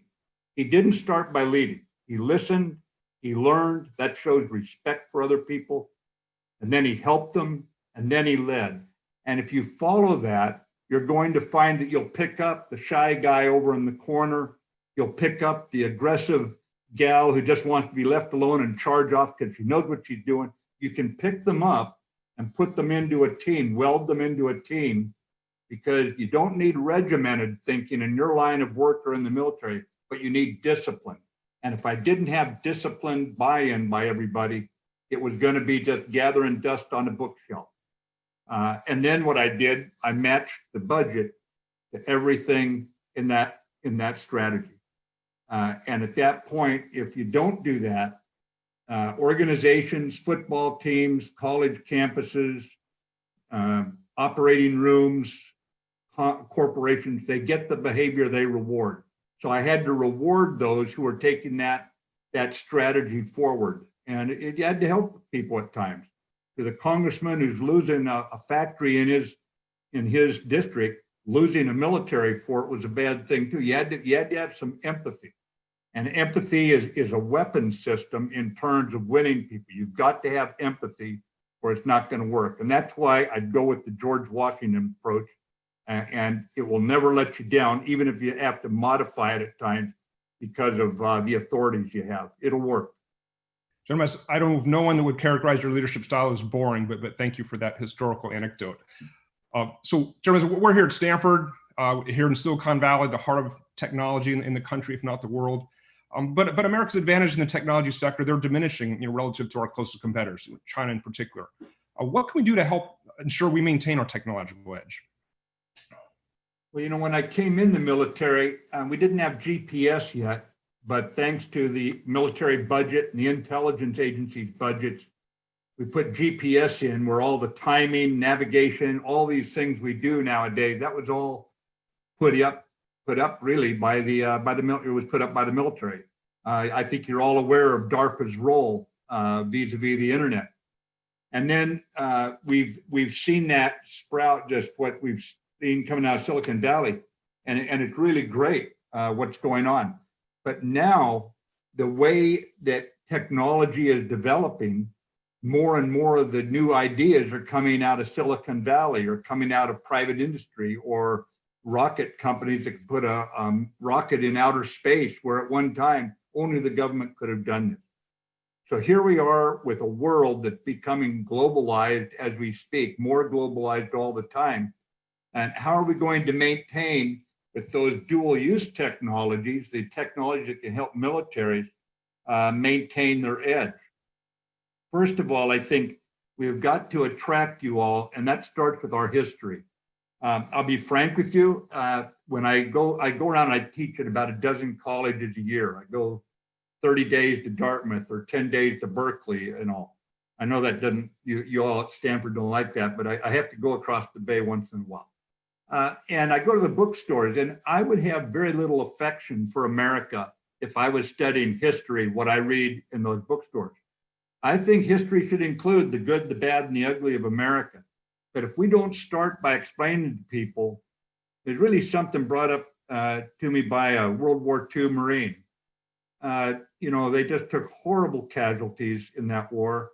And when I asked him about it, why wasn't there big draft riots or something? He said, no, he said, a country didn't have to be perfect to be worth fighting for. It just had to always be improving. It had to always be devoted to this. And no matter what was going on, he said, if you believed that you could always make a difference, it was worth fighting for. So we need to impress on young people today. There's a reason why those young kids in Hong Kong a year ago were waving American flags in the street. They didn't want to become part of America. It was America's example. There's a reason why there are streets named in foreign cities for some of our presidents. And we need to make sure that the young people know that this is one great big experiment. And Ben Franklin was confronted by a lady when he walked out of the Constitutional Convention Hall. He said, what do we have, a monarchy or a republic? And he said, a republic if you can keep it. Interesting. He knew it could disappear on us. And we're going to need you young people to keep making this a fairer society, to continue the march toward that we want it to be. But at the same time, make no mistake about it, if the talent isn't going into keeping our military at the top of its game, a military under civilian command and control, a military, by the way, that is owned by the US Congress. We may elect the commander in chief. It's up to the US Congress, how much money they get, what their rules are. That's all under the Congress. And I think that we're going to have to recognize that it's up to you if you're going to turn this freedom over to the next generation. Most of us here were born free in this country by accident. All of us right now are here in this country by choice. We have a responsibility to turn the country over in as good a shape or better than we found it. And right now we're not doing too good on the domestic or international front, but we can self-correct on all this. We're going to need you all to roll up your sleeves, not just in technology, but in your local school district, your hometown, your state, and make sure that we're becoming the country we want to be. Because if there was this French guy who wandered around America about 150 years ago, and he said, America's a great country because it's a good country. America ever ceases to be good, it's going to cease to be great. That's your charge. We're building a country here, and it's hard work. It's not built. We're building it. It is not built right now, but it's noble work. And if you go into helping the government, helping the country, you'll make a difference and you'll make it better for what you're bringing. Thank you, General. General, on the topic of making our country what we want it to be, here in Silicon Valley, for a range of reasons, we've seen a reluctance by some of our top tech companies and startups alike to work with the government to help us address those pressing challenges that face our defense and intelligence agencies. What do you think we can do to help bring our best technology and the engineers and scientists that develop it to the table, so we're not competing with our hands tied behind our back? Yeah, it's a good question. I think what we've got to do is we've got to close these gaps that surface in our society occasionally. But I'm not sure that this is where the bulk of the people are. I live right there on Sand Hill Road when I'm down at the university. And I talk to a lot of young people, and they're not helped a lot. Frankly, it concerns me sometimes how little character development, leadership development help is given to young people. I was given the help every day from the time I was an 18-year-old Marine on. There were people who were committed to helping me. And I don't know that we're bringing people up in a way that makes them feel this sense of affection for their country. And I've seen this overseas. I've seen what happens as people tear their countries apart. And I think what we've got to do is figure out ways. I mean, I studied the Mormon church. I'm not Mormon, but I looked at the LDS people. How do they get their young guys, and now their young girls too? It used to be just males they'd send off as missionaries. And for 2 years, they go off after they graduate from high school and they do something for someone else. And then I was looking at the Peace Corps and how we do it with the Peace Corps and all. And it seems to me that whether you like the idea of the draft or not, I know for me, I would never have been in the Marine Corps if it weren't for the draft. And after 2.5, 3 years, when I thought I'd be getting out, I didn't like some of the jobs in the Marine Corps that I did for this country. I learned to hate minefields at age 21, I guarantee you, the hard way. But I love being around young sailors and Marines who would crawl into minefields looking for mines so their buddy wouldn't get hurt. And so I just fell in love with the Marines and the sailors, and I stayed around. I would encourage you, you don't have to do it for 45 years, but I encourage you to go out and do something for someone else, for a school, commit your time to it. Do things for others. If I had to give you 3 words that'll almost guarantee you not to be on a psychiatrist's couch when you're 50 years old. Put others first. If you remember that, you're going to find that this is not that bad a country. When I was your age, I wanted the country to be perfect. And if it wasn't perfect, I just chewed on that like a dog with a bone. Then I got a little older and I traveled the world. And I came back and I'd kiss the ground as I got off the airplane coming on. It may not be perfect, but it's willing to look itself in the eye and say, we're screwed up and we're going to fix it. And I tell you, if you can get back into the idea of sharing other people's concerns by putting others first, if you can look at the world not for perfection, leave that to God, just keep trying to build a little better each day, then you're not going to end up in a situation wondering what you did with your life because you just went out and chased after what society thought you needed to know. Just put others first, you'll do fine then, and it'll bring, I guarantee it'll bring you a love affair with our Constitution and our country. Thank you, General. We've had a number of great questions from our students and the Hacking Events support team. So I'm going to start with a student question. This is from Valerie Rincon, who was a star student in the class last year, now one of our lead teaching assistants. And her question is this. She said, you once stated, and she quotes you as, our strength as a nation is inextricably linked to the strength of our unique and comprehensive system of alliances and partnerships. According to Val, this seems more important than ever with the return of great power competition. So what do you believe are the most pressing challenges we face, and how would you best leverage U.S. partnerships and alliances to counteract these challenges? Yeah, I could not more strongly agree with putting the question up first. Valerie, in all my time, like I mentioned, that I fought, I was never in an all-American formation. When I was the commander of United States Central Command, I had 72 nations represented on my staff. That's leadership. And why do I emphasize this? Because the three things I learned about when you are in a jam is allies, allies, and allies. The greatest generation came home from World War II. They were so underweight when they were drafted into the Army in World War II that over 20% of them had to be fattened up just to be trained. They'd been through a terrible depression. They'd lost hundreds of thousands of their buddies. Tens of millions worldwide had died, mostly innocent civilians, by the way. And they said, it's a crummy world, whether we like it or not. And what did the greatest generation do? Why was, when a young grad student named Henry Kissinger knocked on retired President Truman's door, why was he told what he was proudest of? Truman said was that we welcomed our enemies back into the community of nations. What did they do about this? First of all, they used the United Nations as a place to come together and talk about things. It was never meant to solve all the problems. They started with Bretton Woods in 1943-44. Never again were we going to leave desperate people without some hope. And what you and I know is the International Monetary Fund, the World Bank, all these things that say, if you're feeling hopeless about creating wealth in your country, about having jobs, you don't have to turn to a fascist named Mussolini. You can turn to a lender of last resort.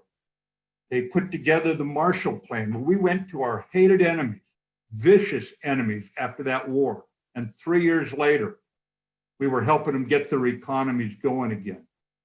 And then it took a foreigner to tell me this. I was having dinner one day in the backyard of the Australian ambassador's house in Washington, D.C. And he said, and then the Americans after World War II made the single most self-sacrificial pledge in world history. I think I know American history. And I said, you mean the Marshall Plan? He said, no. He said, that just shows the generosity of Americans. He said, by the way, a lot of your students aren't even taught that anymore. I have to teach that to them here in Washington, D.C. And he said, no, it wasn't that. He said, after World War II, you could have said to Europe, that's twice in 25 years you dragged us into your silly, stupid wars. We're going with Asia, with Latin America, with Africa. We're through with you. You're on your own with the Soviet army. We're through. He said, instead, here's what you did. You pledged 100 million dead Americans in a nuclear war and sent your army to join the rest of ours that are all, we've been bombed flat. We couldn't have defended ourselves without you. And he said that was the single most self-sacrificial pledge. We're going to have to look back at this. Take a look at what happened after 9/11. America's attack and NATO that we set up to protect Europe. And the first time NATO goes to war is when the United States is attacked and they go into Afghanistan alongside it. Take a look at COVID. How are we going to address COVID in the long term if we don't, this thing doesn't know borders. We're going to have allies. So we're going to have to sell the American people on the fact that the reason we became such a prosperous nation is because we were able to set a global standard that allowed us, when Ebola River virus broke out, immediately the Americans led the way in. When ISIS came out of the desert in 2014, there's now 70 odd nations fighting ISIS under American leadership. One lesson you'll learn: we're not doing it right now, let's be honest about COVID. And on international things like this, crises like this, if the Americans don't lead, not very much happens. Valerie, you have got to stay, Val, consistent with this. Do not ever doubt your instinct right now. And I can go on for the next 5 hours giving you examples of why allies are the only way you're going to keep this experiment alive. Thank you, General. General, I think everyone, certainly in our class and dialed in this evening, believes in this great experiment we call democracy, as you often refer to it. But this is a question from Dylan Junkin from Election Watch. He asks, how should the United States respond to authoritarian states who view the pillars of democracy as weaknesses to exploit? Yeah, well, especially with the new technology, we recognize that there are people now with capabilities to intrude on our processes and our elections that we've never had before. But I'm a pretty strong believer that that technology can solve problems like this. They can highlight problems like this.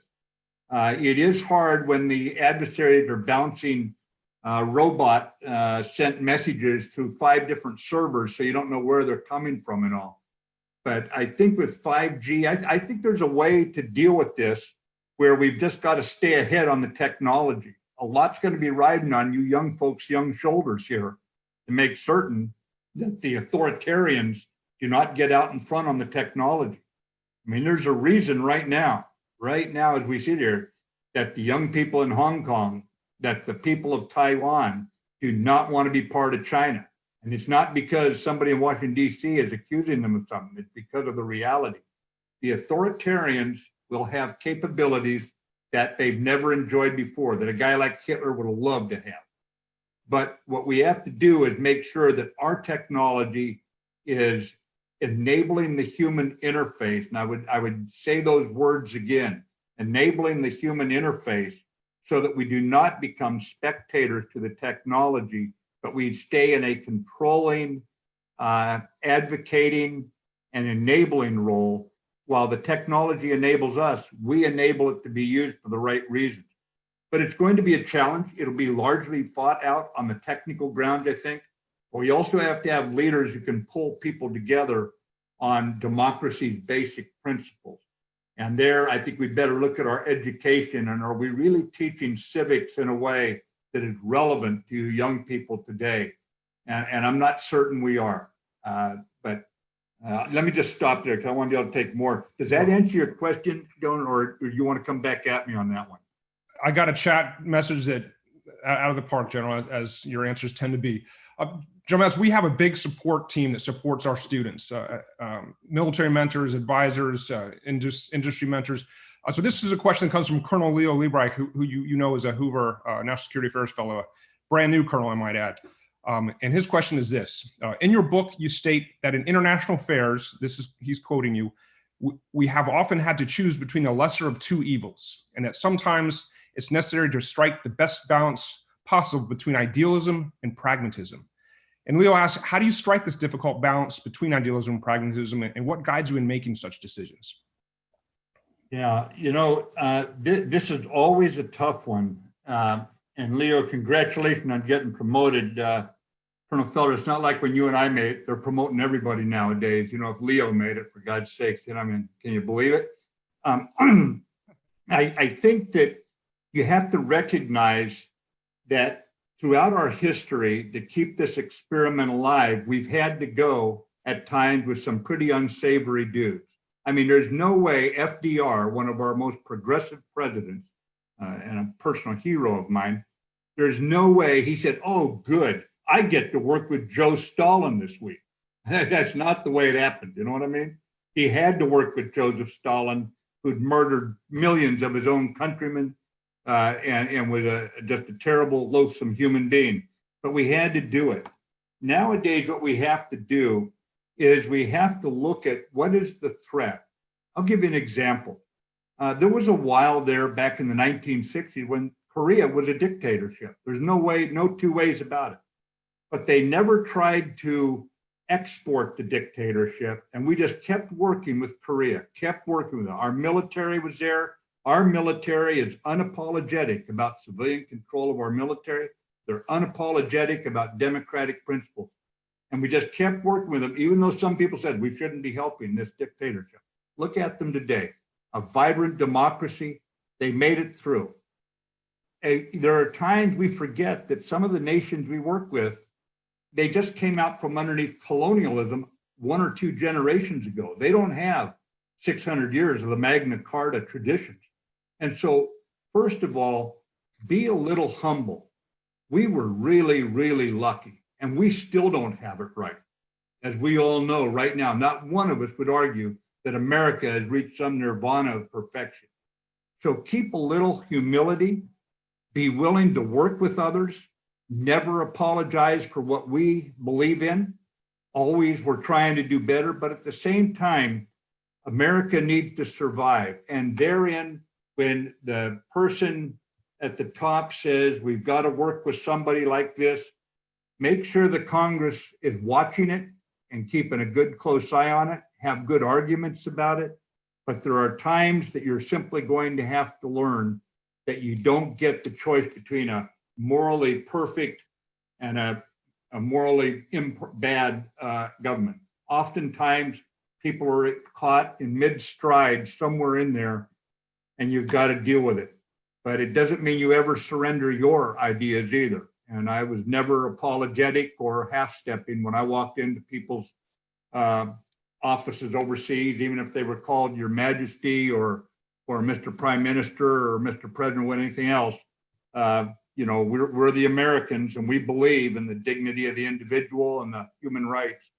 And we just keep representing it. But the best thing you can do is have a country that demonstrates it. And there, we need to do some work here at home right now. Well, General, it was always a privilege even to be at the end of the table in some of those meetings when you represented us so well. General, we have time for maybe a couple more here, and I'm going to shift to, well, let me, a little background. Hacking for Defense, it was started at Stanford, Steve Blank, Pete Newell, and I back in 2016 with a whole lot of help. And it has since scaled to over 40 universities. And one of the organizations that helps scale this is the Common Mission Project. And this question is from the director of the Common Mission Project, Alex Gallo, an infantry officer and combat vet. His question is this: the lean methodology used in H4D, Hacking for Defense, is a way to solve challenging defense and national security problems, but it's also an approach to solve civic and social challenges. What are some of the priority areas beyond defense would you recommend that Hacking for Defense or the Hacking for methodology is applied to and uses this problem-solving approach to address? Yeah, I'll tell you one right at the top of my list, and it's one that you weren't personally involved in this part, Joe, but when we were given the mission to protect the midterm election a year and a half ago, we need to have ways of ensuring that when we vote, those votes are counted, those votes are not compromised, that we can have confidence in how we are doing this in this country.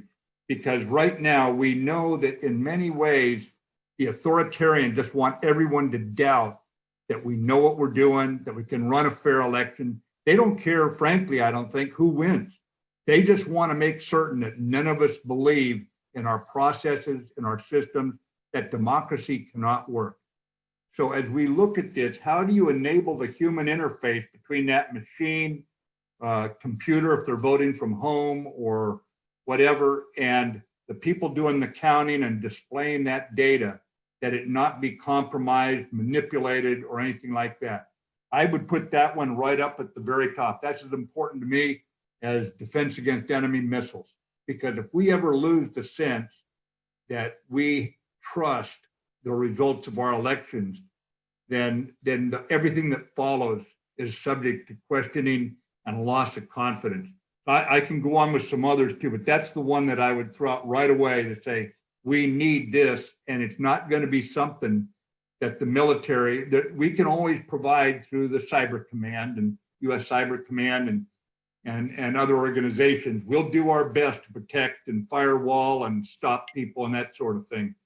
But ultimately, we need to have a lot better capability and a lot more impervious capability so that it can't be intruded on. Right now, I think in some degree, because we have so many different voting systems around the country, we may actually have a little bit of safety just because someone has to work so hard to mess with all those things. But that's not something to pin your hopes on. We need you all to figure out how do we keep our processes safe from manipulation. This problem and any others you come up with gets to some of our bright students. Jermaine, so I have to ask the last question here, and you can take this any direction you'd like. But you wrote recently, just last week, where you expressed your belief, and I'm quoting you, "We can come through this time stronger and with renewed sense of purpose and respect for one another." This is welcome optimism at a time when so many in our country are struggling. So last question, how can young people and all Americans best contribute to achieving this renewed sense of purpose and increased respect for each other? Yeah, it's a somber time. It's a sad time for those of us who've seen the country go through this. You have to have the gray-haired guy's hair here on the screen because it's probably been that long since we've seen this sort of animosity in our society. I think what we need to do is get back to a fundamental friendliness toward one another. Get back to the idea that even a broken clock is right twice a day. So just maybe the person you're arguing with may have something of value you want to listen to. We need to get back to talking with one another, more than that, listening to one another to understand, not just to listen long enough to reject them, but to really understand their position, to understand the world as it's treated them, to understand what we can do where when we put others first, whether it be you young folks run for the school district in your hometown, we're going to take care of the kids, because if we took care of the kids better, a lot more kids would have opportunities in this world if we had a better education system. We're going to take care of our old folks better, the people who have at times been left behind. Frankly, Social Security was not designed to take care of their human needs. That was to keep them out of poverty in old age. It was never designed to be everything thereunto pertaining. I think it's about coming together as a country with friendliness and respect, listening to one another, just lowering the volume and not scoring points against one another. We've got to get back to governing. We've got to get back to unified efforts. And it's not, someone is not evil. Not everything's a matter of principle. A lot of things are just, you got different ideas. So let's work it out. Let's find some common ground. But I've been on a lot of battlefields. I'll guarantee you that there is more unity in a lot of military units as those young guys glance at each other, stepping across the line of departure. And why? Because they know their lives literally are in each other's hands. And I think what you have to do is recognize the life of this democracy is in your hands. I mean, Abraham Lincoln was not being melodramatic at Gettysburg when he dedicated a cemetery. He said, we have to understand that we're here to determine if a government of the people, by the people, for the people can long exist. He knew we could lose this. You young folks, I think if you see that calling as bringing you together, it doesn't matter if you're a Republican or Democrat. It doesn't matter who you go to bed with. It doesn't matter whether you're old or young. Not interested in any of that stuff. All of you are worth everything that our young soldiers, sailors, airmen, Coast Guardsmen, and Marines are fighting to defend. Now you take full advantage of it, and let's bring the country back together and ignore those who would bring you up to have some hatred or contempt for people just because they think differently than you. Don't let them do it to you. Don't ever make yourself a co-conspirator to that kind of childish crap. Anyway, on that note, thanks very much. I really enjoyed listening to you young folks. This is motivating. I'll tell you, this is as heartening as it comes. You do things. I've dealt with those problems, by the way, of batteries. I was an infantryman. Let me tell you, I think half the weight I carried at times was nothing but batteries. And so just keep working all these things, young folks. And thanks very much, all of you, for having me on tonight. I hope this was some value to you. General Mattis, feel free to join any of the remaining presentations, but on behalf of the entire Hacking for Defense team, and it's a big one, I thank you for your extraordinary service to our country. Thank you for all you've done for all of us in so many ways, and thank you for joining us this evening. Thank you, sir. You're worth it. All of you, you're worth it. You remember that. I was never marred by, I got to go do another thing now, but thanks a lot for having me, folks. Good night now. All right, thank you. We are going to take a 4-minute break. And then we're going to, after that incredible discussion, thanks, Joe, thanks, General Mattis, and we'll be back at 6:25. And Steve, there are 5 more presentations to go, right? So there are 5 I put up so AV Combinator is starting, and then Helmsman, Time Flies, Seawatch, and Election Watch. They're cool presentations. Please stick around. I think you'll learn a lot from them, and they'll be quite enjoyable. See you in 4 minutes.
All right, I think we're over the break.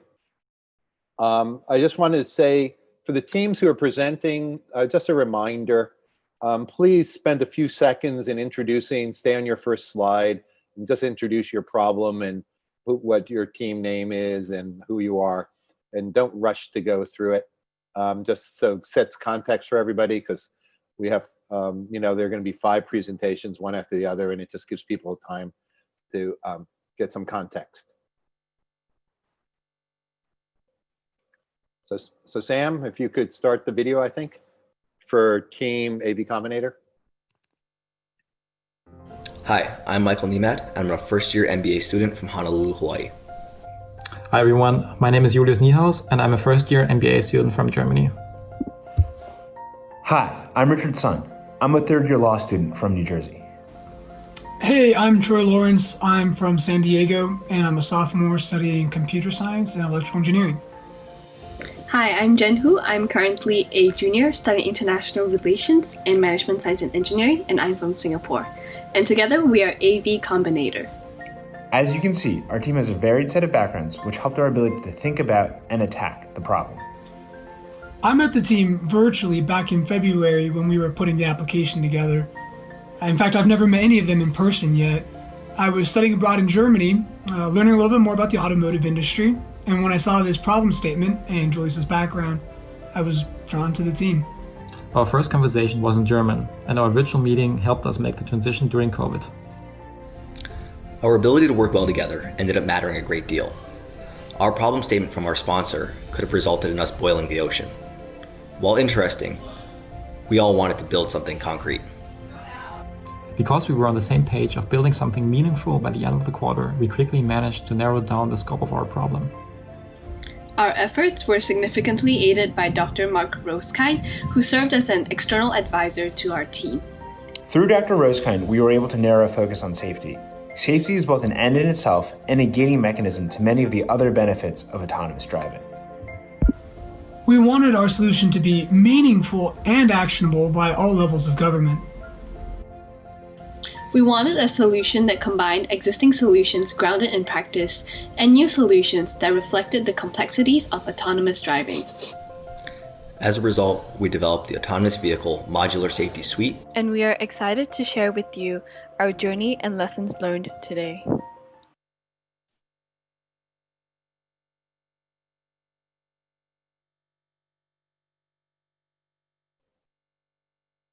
All right. AV Combinator, please present your slide deck.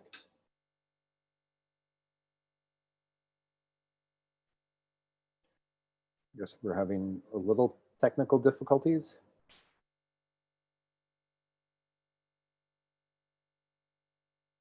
Does one of your other teammates want to jump in and put the presentation up? Oh, here we go.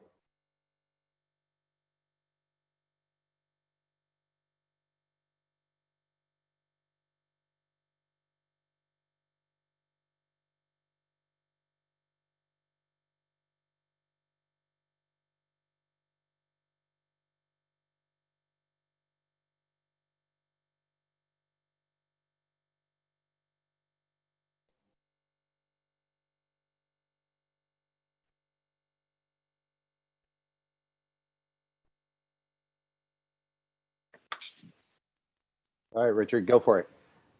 All right, well, welcome everyone. We are Team AV Combinator.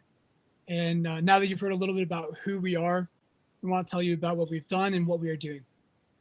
So our original problem was presented to us by Incutel, which is the venture arm of the intelligence and defense communities. They expressed interest in our original problem statement in the autonomous industry at large, but we soon realized that that was a very broad scope. So we narrowed our focus in our new problem statement to level 4 and 5 land-based autonomous vehicles and the acceleration of their adoption into the consumer market as a prerequisite to its use by defense. So a very high-level background for AV development today.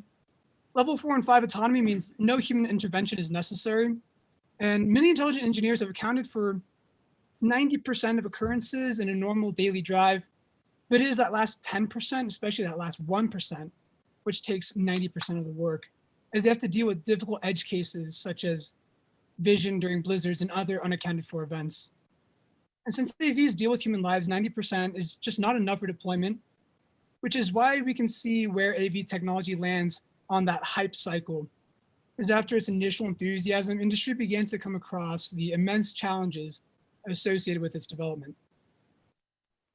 So our team, apparently like many other teams, experienced a very similar hype cycle.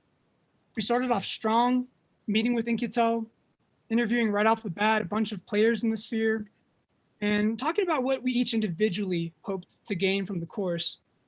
And this led to our very first mission model canvas, which is basically our initial hypothesis and plan of execution. We put a lot of words down, but the gist of what we had at the time was that we knew we wanted to facilitate communication between policy and the industry players, however that might turn out to look. So week one, we were feeling really good. With all of our excitement in this industry, we were frankly thrilled to be talking to many of its leaders across multiple stakeholders. However, like the AV hype cycle itself, our expectations were tempered by the reality of the situation. In fact, we came back to Earth in two distinct ways. First, in talking to so many leaders, several of whom spent more than 10 years of their career on the project, we left asking ourselves, what could we do in the 10 weeks of the Stanford quarter? And second, our initial problem statement, while short in words, was vast in scope. In-Q-Tel wanted us to study AV technology stack in both sea, land, and air applications. They literally wanted us to boil the ocean, the land, and the air above it. Thankfully, they were an incredibly gracious sponsor. When we expressed our concern, they were receptive to our focus on strictly land-based autonomy only, which has significant societal benefits, including sustainability, productivity, and safety. Armed with this focus on closing the public and private divide, and with our new problem statement, we attacked it with two different tools. The first tool was a federal tool, a report to Congress and members and their staffs. The second was a state-based tool focused on comparing human driving versus autonomous driving. But we realized that at best, this would be an interesting thought exercise, and at worst, we could waste a lot of people's time. And we wanted to make sure our output was actionable and meaningful for society. And this focus, this mission, is what accelerated our rapid ascent. But we also needed some outside help. The teaching team asked us if we could pick any subject matter expert in the world to advise us, who would it be? And without hesitation, we asked for Dr. Mark Rosekind, who was the 15th administrator of the National Highway and Traffic Safety Administration and a Stanford alum to boot. He was incredibly generous with his time, and we would not be here without his mentorship and continued support. From Dr. Rosekind and our other interviews, we really focused on safety as our core deliverable. Safety is not only a core end in itself, along with productivity and sustainability, but it's the gating mechanism. Without safety, we don't get to any of these other benefits. At the same time, safety is a bit of a chicken or the egg problem. In order for legislators to make really meaningful and informed choices on safety regulation, they need data. On the other hand, in order to get that data, they have to put many of their lives at risk through experimentation.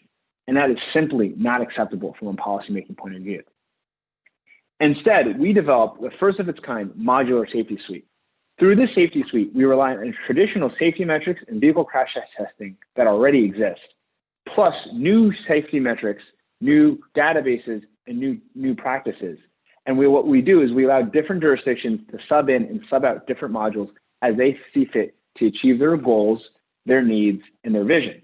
And what this does is it allows us to have the uniformity of a single federal safety standard with the benefits of allowing states to practice and experiment as labs of democracy in the vision of Justice Louis Brandeis. As you can see, everything in the red is things that we've changed since our first mission model canvas. There's a lot of red on this page, which means that we've iterated and evolved our thinking in developing such a safety-focused, minimum viable product.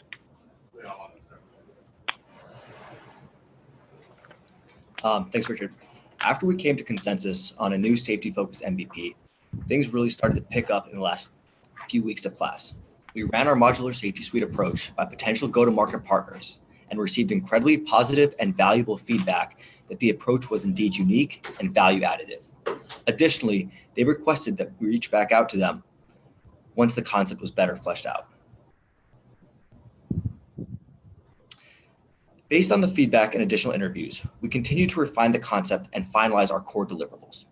These deliverables were to include 1, a detailed policy memo meant for policymakers, 2, a centralized website mockup to illustrate the interface, and 3, a short teaser video to simply explain our approach to the general public.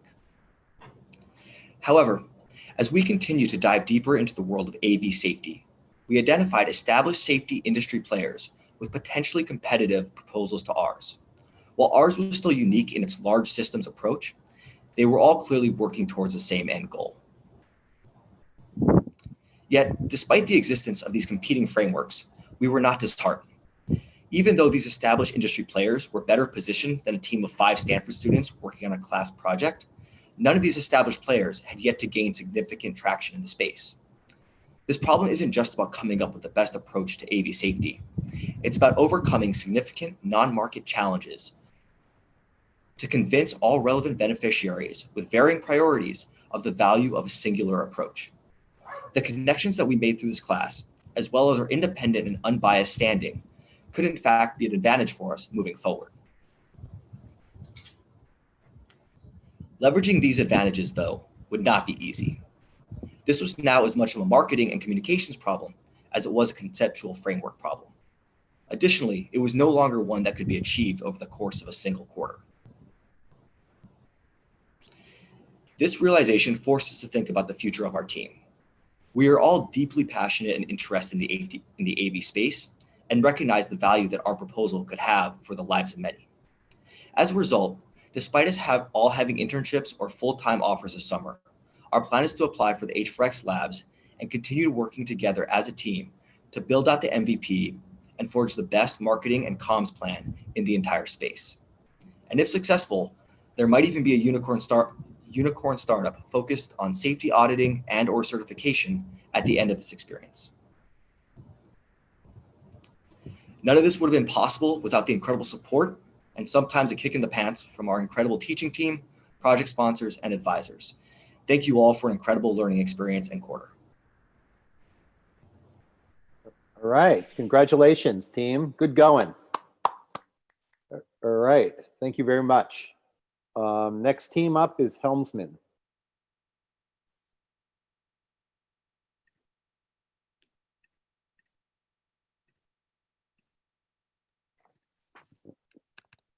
Our modern society has a special relationship with GPS.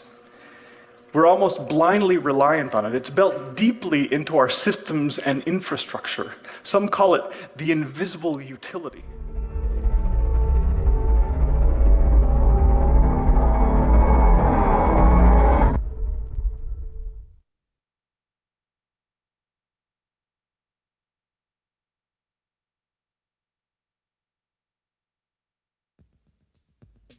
It turns out that it's really easy to jam GPS. Even today, a $200 million drone will just hover until it loses fuel and crashes. And so, as we developed a solution, we had to keep in mind that whatever we developed had to be fully unjammable. And so, we created a visual-based navigation system that is completely contained within the aircraft. Imagine a UAV flying. Once it enters a GPS-denied area, it starts taking pictures of the ground below, using its onboard camera systems. Each picture is compared to a georeferenced satellite imagery database. And Helm, our algorithm, matches these images and gives you an updated lat-long coordinates of your aircraft position. At the same time, Helm overlays each frame with the previous one, tracking the movements of fixed points below. From this, it calculates acceleration, velocity, and displacement.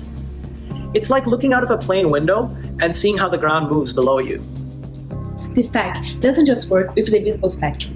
At night, we can easily shift to the infrared spectrum and do the exactly same thing. Clouds?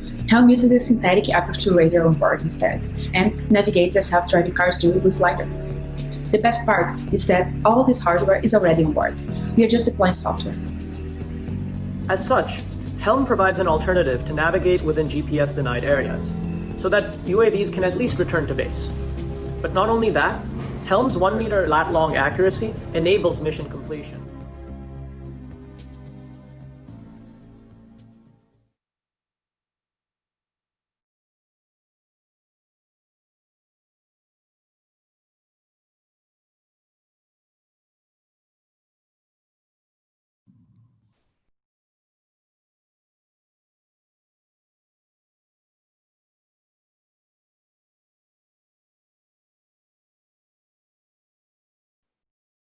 Good evening. We are Team Helmsman, a group of engineers. We've been sponsored by the Joint Artificial Intelligence Center, better known as the JAIC. Starting off, we knew nothing about the problem we were sponsored to look at. All we had was a problem statement saying we needed to eliminate electromagnetic emissions from military drones and have them fly in GPS-denied environments. However, after 101 interviews, our understanding of the problem evolved. And now we know that large military drones need to fly with high precision navigation near their target in GPS-denied areas in order to complete their mission. In the last 10 weeks, we spoke to numerous subject matter experts.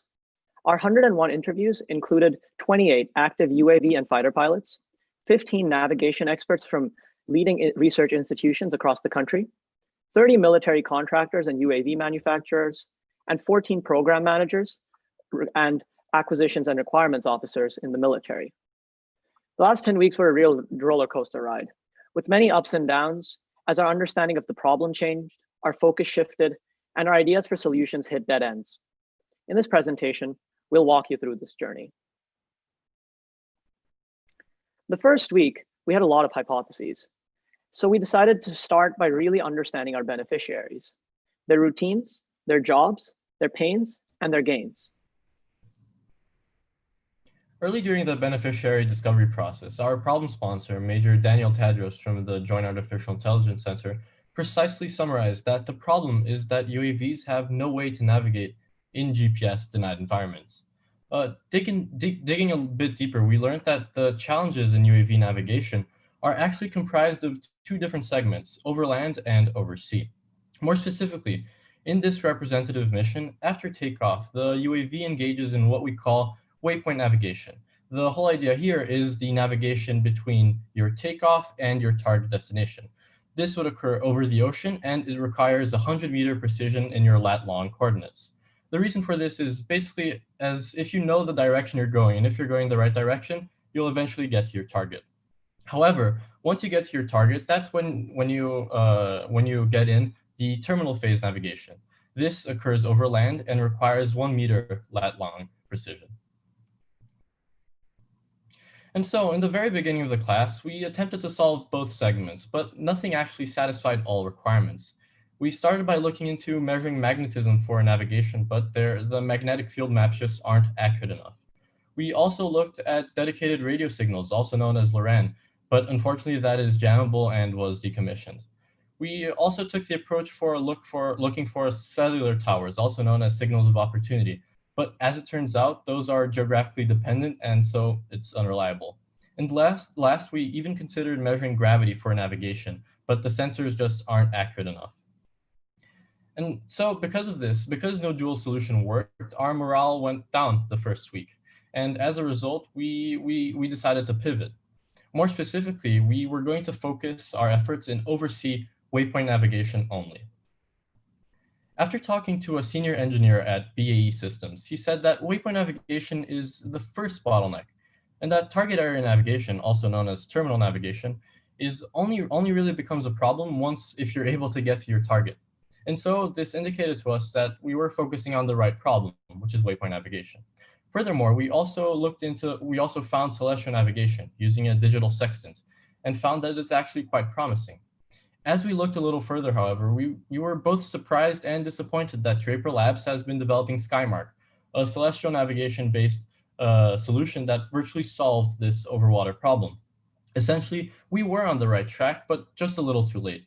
It turns out that Draper actually, not only do they achieve check all of the requirements set by pilots, not only pertaining accuracy, but also weather and time of day, but they are also an active military contractor, and they've been working on this problem for the last 4 years. And so when we were first looking at celestial navigation, our morale went up, things were looking promising. But when we discovered Draper, that actually went down again. And we decided to pivot. Essentially, the overwater problem was already solved, and we decided to focus our efforts on the terminal phase of the mission. With one path open, our new challenge was to navigate with 1 meter location precision within target area overland. With new environments and new requirements, a number of new solution opportunities appeared. Focusing over land, we overlook to the past to find solutions for the future. In the past, terrain contour matching and digital scene mapping area correlator worked by imaging the ground below through radar and conventional cameras, and later comparing these images to an onboard georeference database. However, TERCOM and DISMAC restricted flight paths due to limited processing power, low accuracy, and limited image databases. Hence, GPS, which was cheaper, more accurate, more reliable, replaced them. With time, these technologies were forgotten. Nowadays, with faster processors, better cameras, higher resolution maps, and modern algorithms, a modern version of TERCOM and DISMAC can become an unjammable replacement of GPS. Our solution, Helm, does exactly that. It brings TERCOM and DISMAC into the 21st century with modern technology. As you may remember from the video, once a UAV enters a GPS-denied environment, it starts taking pictures of the ground. Combining satellite imagery and topographic mapping, Helm matches the photographed image to an onboard satellite image database, providing accurate lat-long coordinates. For greater robustness, this tech is combined with visual odometry, a paradigm to track movement relative to the ground, which reinforces the onboard inertial navigation system. Our MVP overlays pictures of the ground, applying these three algorithms to accurately position itself within the target area, guaranteeing 1 meter precision throughout its path. With an MVP in mind, reach out to our beneficiaries once more. Their feedback was very positive. One of them even mentioned, and here I quote, "You are making missions possible. With reliable precision positioning, pilots can locate targets and complete mission in GPS-denied areas." With this feedback suggesting product mission fit, team morale soared. And so, once we had a desirable solution, we shifted our focus to deployment. We found key partners in industry and interested buyers in the Air Force and Navy who can help take our MVP to deployment. General Atomics, the prime contractor of the MQ-9 Reaper, has already offered to share engineering expertise and MQ-9 unclassified platform specs. Planet Labs has also offered cheap, high-resolution satellite imagery in bulk. So with this support and deployment promise, Stefano, Freddie, and I want to incorporate and deploy. In the near future, we'll build our software solution and integrate it into existing hardware using STTR funding from an NSF STTR. Then, after exploring dual-use applications with potential VC funding, we intend to rigorously flight test and fail-safe our solution, and then finally deploy it to address a key aspect of GPS-denied navigation. If any of you are interested in this problem, we'd really appreciate your support. So please feel free to contact us at teamhelmsman@list.stanford.edu. On a concluding note, we would like to thank all those who made this possible. We'd like to thank everyone who shared their time and expertise with us. And we'd like to especially thank our business mentor, Todd Bash, our military liaison, Lieutenant Colonel Angie Waters, our key supporters, Marco Romani and Katie Tobin, and of course, our problem sponsor, Major Daniel Tadros. Thank you. All right, good going, team. Congratulations. All right, next team up is Time Flies.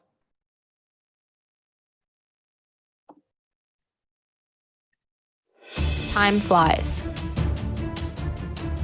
Captain Gaia Twain and her team of schedulers had just spent the past 12 hours painstakingly building the next week's flight schedule for their squadron, moving pucks with aircrew names around the whiteboard and matching them to flights.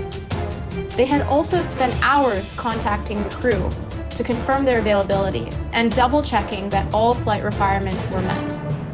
But their commander had just called to say that one of the pilots was needed for another task immediately, and so she could not fly. A substitute pilot must come from another scheduled flight, and with that, the entire schedule fell apart, just like a house of cards. Manual aircrew scheduling is the biggest barrier from a workflow perspective to the Air Force's effectiveness as a warfighting force. Without robust processes, the Air Force cannot reach its full potential to respond and fight. In addition, millions of dollars and precious training time is wasted every day. There has to be a better way. Enter Team Time Flies. We're on a mission to reimagine squadron scheduling in the Air Mobility Command, a branch of the Air Force that transports cargo and refuels planes. All of our team members felt drawn to the problem statement and had a strong desire to take hacking for defense. Together, the 4 team members brought a balanced and complementary skill set to the important and complex squadron scheduling problem, and have paved a way for a better scheduling process in the Air Mobility Command. Over the past 10 weeks, they've conducted 132 interviews, tested over a dozen MVPs, and invested around 1,000 hours of work. They conducted a live MVP demo with a scheduler who absolutely loved their product. Now, after 10 weeks, they have developed an interoperable scheduling app that gives schedulers clear insight into crew qualifications, readiness, and availability.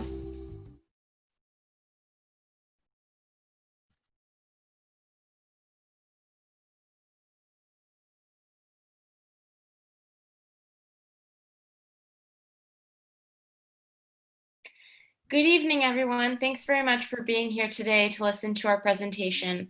We're Team Time Flies, and each 4 of us had unique reasons for participating in the course, and together we bring very complementary skill sets.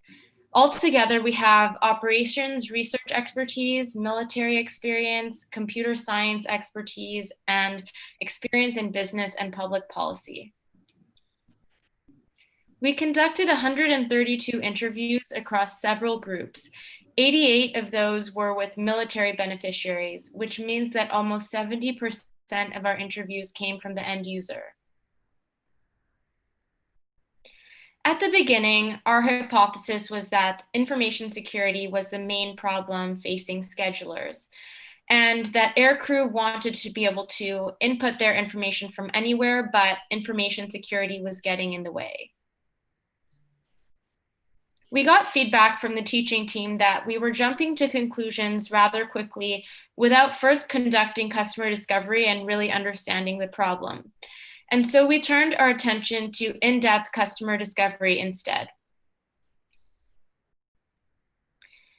If we were to measure the general sentiment of our team as we went through the course, it would look something like this.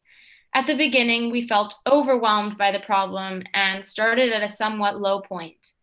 Then our morale improved as we gained momentum, and we experienced a small drop when we realized that information security is not the main issue. We slowed down, we went back to the drawing board, and we interviewed a lot of people, and we wanted to understand the space and map out the process. Once we broke down the problem into smaller pieces, we realized that interoperability among different scheduling systems was the most important. And in fact, some interviewees characterized it as 80% of the scheduling problem. We were on a clear path forward, and we had an aha moment. We realized that if we developed a solution that would allow schedulers to consider information from multiple different sources on the same screen, it could be a great help for them. We ended week 3 on a high note. We ended week 3 on a high note, feeling like we were really developing an understanding of the problem. Awesome. And then after we felt like we had a good understanding of the problem, we went back and we looked at our scheduling diagram and thought, okay, that right side, the AI side, might be a bit tough to do that right now. But the left side, making systems interoperable, that's something we could whip together really quickly. And that's what we did. In a couple of days, we took inputs from the different systems that weren't currently talking to each other and built our first MVP, which is basically a simple web app that takes these disparate parts of information and puts them all on one screen for a scheduler to use. And this was awesome. And we thought, or at least we thought, that we had solved the scheduler problem, and we were super happy and high on the morale map. And reflecting this in our mission model canvas, we had addressed the first 2 parts of our updated value propositions, which was the ability to align information and allow schedulers to schedule faster. And now that we have this insight and this super early stage MVP, we start to explore potential dual use applications and look at people in the commercial sector and see how we could scale our solution. We talked to people at Delta, JetBlue, FedEx, and we found that a similar problem that existed in the military also existed in commercial aviation. And this was awesome news. And then our morale map jumped a little bit higher, and we thought, maybe we're onto something here. And then we hit a couple of obstacles. First, after, or at least over the course of several interviews, we found that there were several groups in the Air Force who were already working on the scheduling problem, ranging from the Air Force Research Laboratory, a group called Castle Run, and as well as a agile software engineering team called Tron, built up just for this exact problem. And on top of that, as we started poking around a little bit more in the commercial aviation sector, we found that there were already large contractors building tools that addressed similar problems that we had outlined in our scheduling subproblems. And additionally, that airlines preferred proprietary solutions for competitive reasons. Next slide. And this was kind of a morale hit. We thought, okay, we outlined an awesome problem, but are we a little late? And how can we add value knowing what we know now? This was right around the time where we started to shift our focus on how can we bring our solution to bear. In order to do that, we looked at the resources that we had available, the actions that we could take, and the partners, the people and the teams that we could partner with. We were actually able to speak with the 3 teams that we had discussed previously. We found that there's room for our team as well. Not only is this a big problem, but we're all working on different subcomponents of it. And these people were more than generous with their time and willing to help us. And that generosity allowed us to validate other aspects of our problem statement. Most notably, we were able to get feedback on the downstream effects or the downstream timeline associated with the scheduling subproblems we had modeled out before.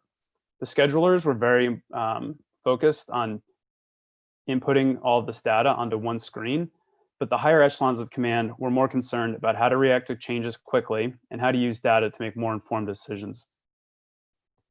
Another component was the ability to speak with the program management office that is in charge of the scheduling software used on a daily basis.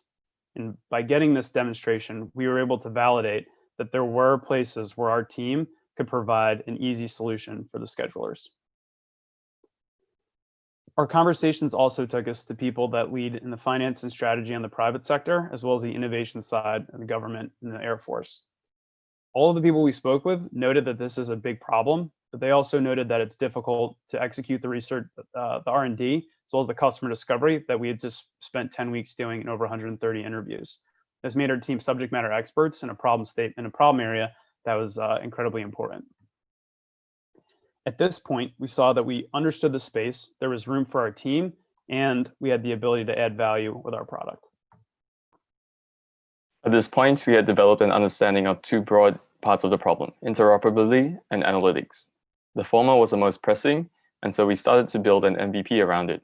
We worked closely and iterated with 4 different squadrons to understand their data streams and for whom we built notional data sets, and this app that has all the data on one screen.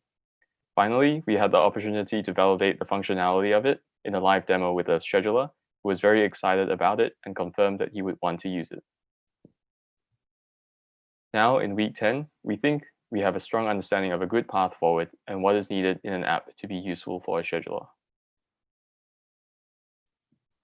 At this time, we also investigated various deployment pathways and the financial viability of our app, particularly in the various costs that would be required to develop this app, from overhead, travel, legal, and software development, as well as the success factors that would make the app valuable to the end user.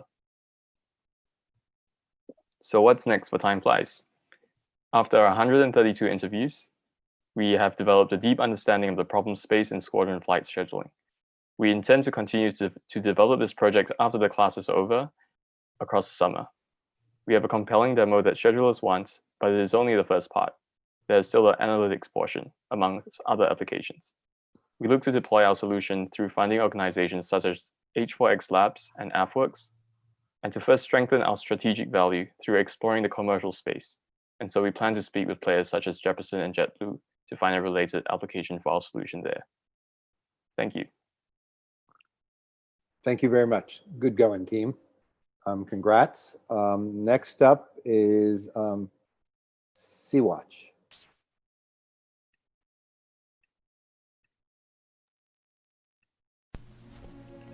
The South China Sea, though only 2% of the world's ocean mass, is home to 1/3 of global shipping, 8 billion barrels of oil, and a $1 trillion fishing industry. China is engaged in an aggressive, sustained campaign to militarize the maritime domain and exercise hegemony in Southeast Asia. Enter Team Seawatch. Ben is a former U.S. Marine who has served in Afghanistan and trained Indonesian Special Forces. Holden is a U.S. Coast Guard junior officer with experience in drug interdiction and who has served in CENTCOM. Theo, a future Marine officer candidate, is fluent in Chinese. Robbie studies computational science and is the team's tech expert. Together, we used our diverse skill set to contribute to a free and open Indo-Pacific. Back in March, Special Operations Command Pacific presented us with an exciting challenge to develop a maritime watch tool to gather positional data on Chinese vessels. The proposed solution was included within the problem statement, thus giving us many preconceived notions on the first day of class. We thought the process would be as simple as coding an app and handing it to Southeast Asian mariners. Nothing in hacking for defense is ever that simple though. We spent the next 10 weeks interviewing over 120 stakeholders, going through a roller coaster of emotions and learning to use the mission model canvas before finally creating a minimum viable product. Let's tell the story of how we got here.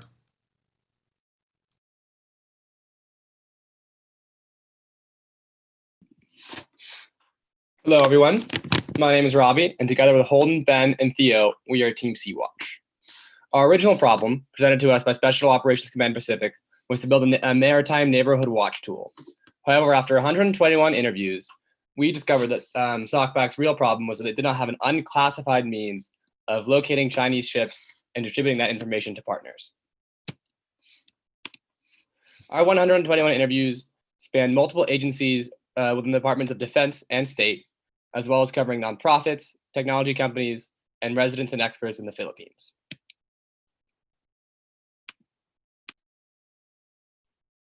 We started our journey 10 weeks ago in high spirits. Our first objective was to learn about the battle space. What do Chinese ships look like? How do they operate? Who in the DoD is a stakeholder? To that end, we identified beneficiaries in accordance with the mission model canvas.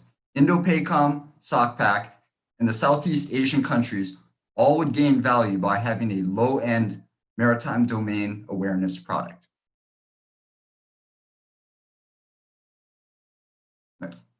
The South China Sea has multiple claimant countries vying for control of its abundant natural resources and shipping lane choke points. This is relevant because the Chinese deploy specific assets depending on the mission. The Chinese Navy and Coast Guard are traditional, conventional military force and are seen as the most escalatory. The Chinese oil exploration and hydrographic ships conduct illegal surveys to pave the way for future resource extraction. We focused on the Chinese maritime militia and the Chinese fishing fleet. The CFF and CMM are the most numerous but least tracked vessels. As the paramilitary arm of the People Liberation's Army, the CFF and CMM have performed 6 confirmed provocative acts in this past year alone, increasing tensions in the region. Now moving into weeks 2 and 3, our morale dropped a little bit.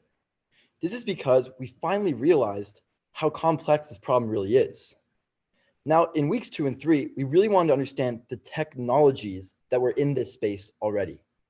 We started off with looking at Earth orbit medium resolution satellite imagery, and we learned that this technology is both expensive and clouds can sometimes obfuscate its field of view. Moving forward, we also saw that synthetic aperture radar is still in its infancy, and this technology, we were told, would be developed in 5 years' time. Furthermore, there are only 12 commercial satellites that use SAR today. Then we looked at terrestrial automatic identification systems as a feasible technology to keep the Chinese accountable. And understandably, Chinese maritime militia and fishing fleets turn off their AIS when they're engaging in nefarious behavior. Therefore, we realized that we really needed to approach this problem from a grassroots approach. We needed to first look at this from grassroots and see that we need to engage with Western Filipino fishermen instead of technologies above in the sky. This is because there are 800,000 small-scale Western Filipino fishermen. Furthermore, the Western Filipino Sea has the largest overlap with the Chinese exclusive economic zone. And lastly, Filipino fishermen frequently encounter Chinese maritime militia. Just last year, a Filipino fishing boat was rammed and sunk by Chinese maritime militia. This led us to our first MVP, where we thought about building an app that would allow Western Filipino fishermen to report illegal and nefarious Chinese behavior. This app would be unique in that it would allow unclassified data to be reported to a database, and it would be easy to use for fishermen and make sure that the fishermen are reporting this behavior with a picture. Moving into weeks 4, 5, and 6, our morale was at an all-time low when we first realized that before building an app, we had to speak to these fishermen that were using this tool and understand their incentives. This is when we started floundering in rough seas.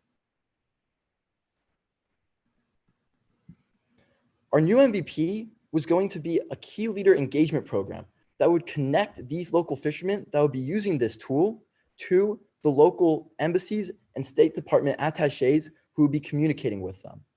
We want to build rapport, open dialogues, and use existing infrastructure of local NGOs to connect fishermen to country teams in these nations. However, once we started testing this hypothesis and MVP, we did not receive the support and buy-in we thought we would receive. The Global Engagement Center, an arm of the State Department, said that they would not support our initiative. And former Secretary of Defense, Teodoro, said that we should concentrate on working with the government, not with NGOs. Lastly, when speaking with a State Department attaché, we were told that the State Department would not want to engage with local fishermen. And at this point, we realized we need to go back to the drawing board. Yet, alas, out of the chaos and confusion, there emerged a moment of clarity. After several conversations with SOCPAC officers, we were given the assurance that if we would produce a tech product, they could handle its overseas deployment. They could both put us in the product in the hands of trustworthy fishermen and provide the proper incentives to ensure cooperation, which was what our KLE grassroots strategy had aimed to do previously. SOCPAC simply enables us to circumvent this process and jump to tech deployment. And so we worked smarter, not harder. We discovered an app with an exact product mission fit for our specifications. This app is called Free Seas. As you can see, it is currently a front-end Android app with a simple, user-friendly interface. Upon encountering a vessel at sea, the user need only snap a photo and input the hull number if able, and a GPS location stamp is automatically included. Upon return to shore, the data is automatically uploaded and populates on a map. Going forward, we will be partnering with Annie Glassy and Lily Kuntz, the app's developers, to handle future implementation. As a pilot program, the app will be preloaded on 25 phones, which our SOCPAC partner will physically distribute to fishermen who regularly traverse the West Philippine Sea. Spirit of America, an NGO and key partner, has offered tentative financial support for SOCPAC's deployment. While the initial beneficiaries of the data will be SOCPAC and Philippine maritime agencies, other maritime watch centers in the region have expressed interest, and we see great potential to expand globally with varied applications.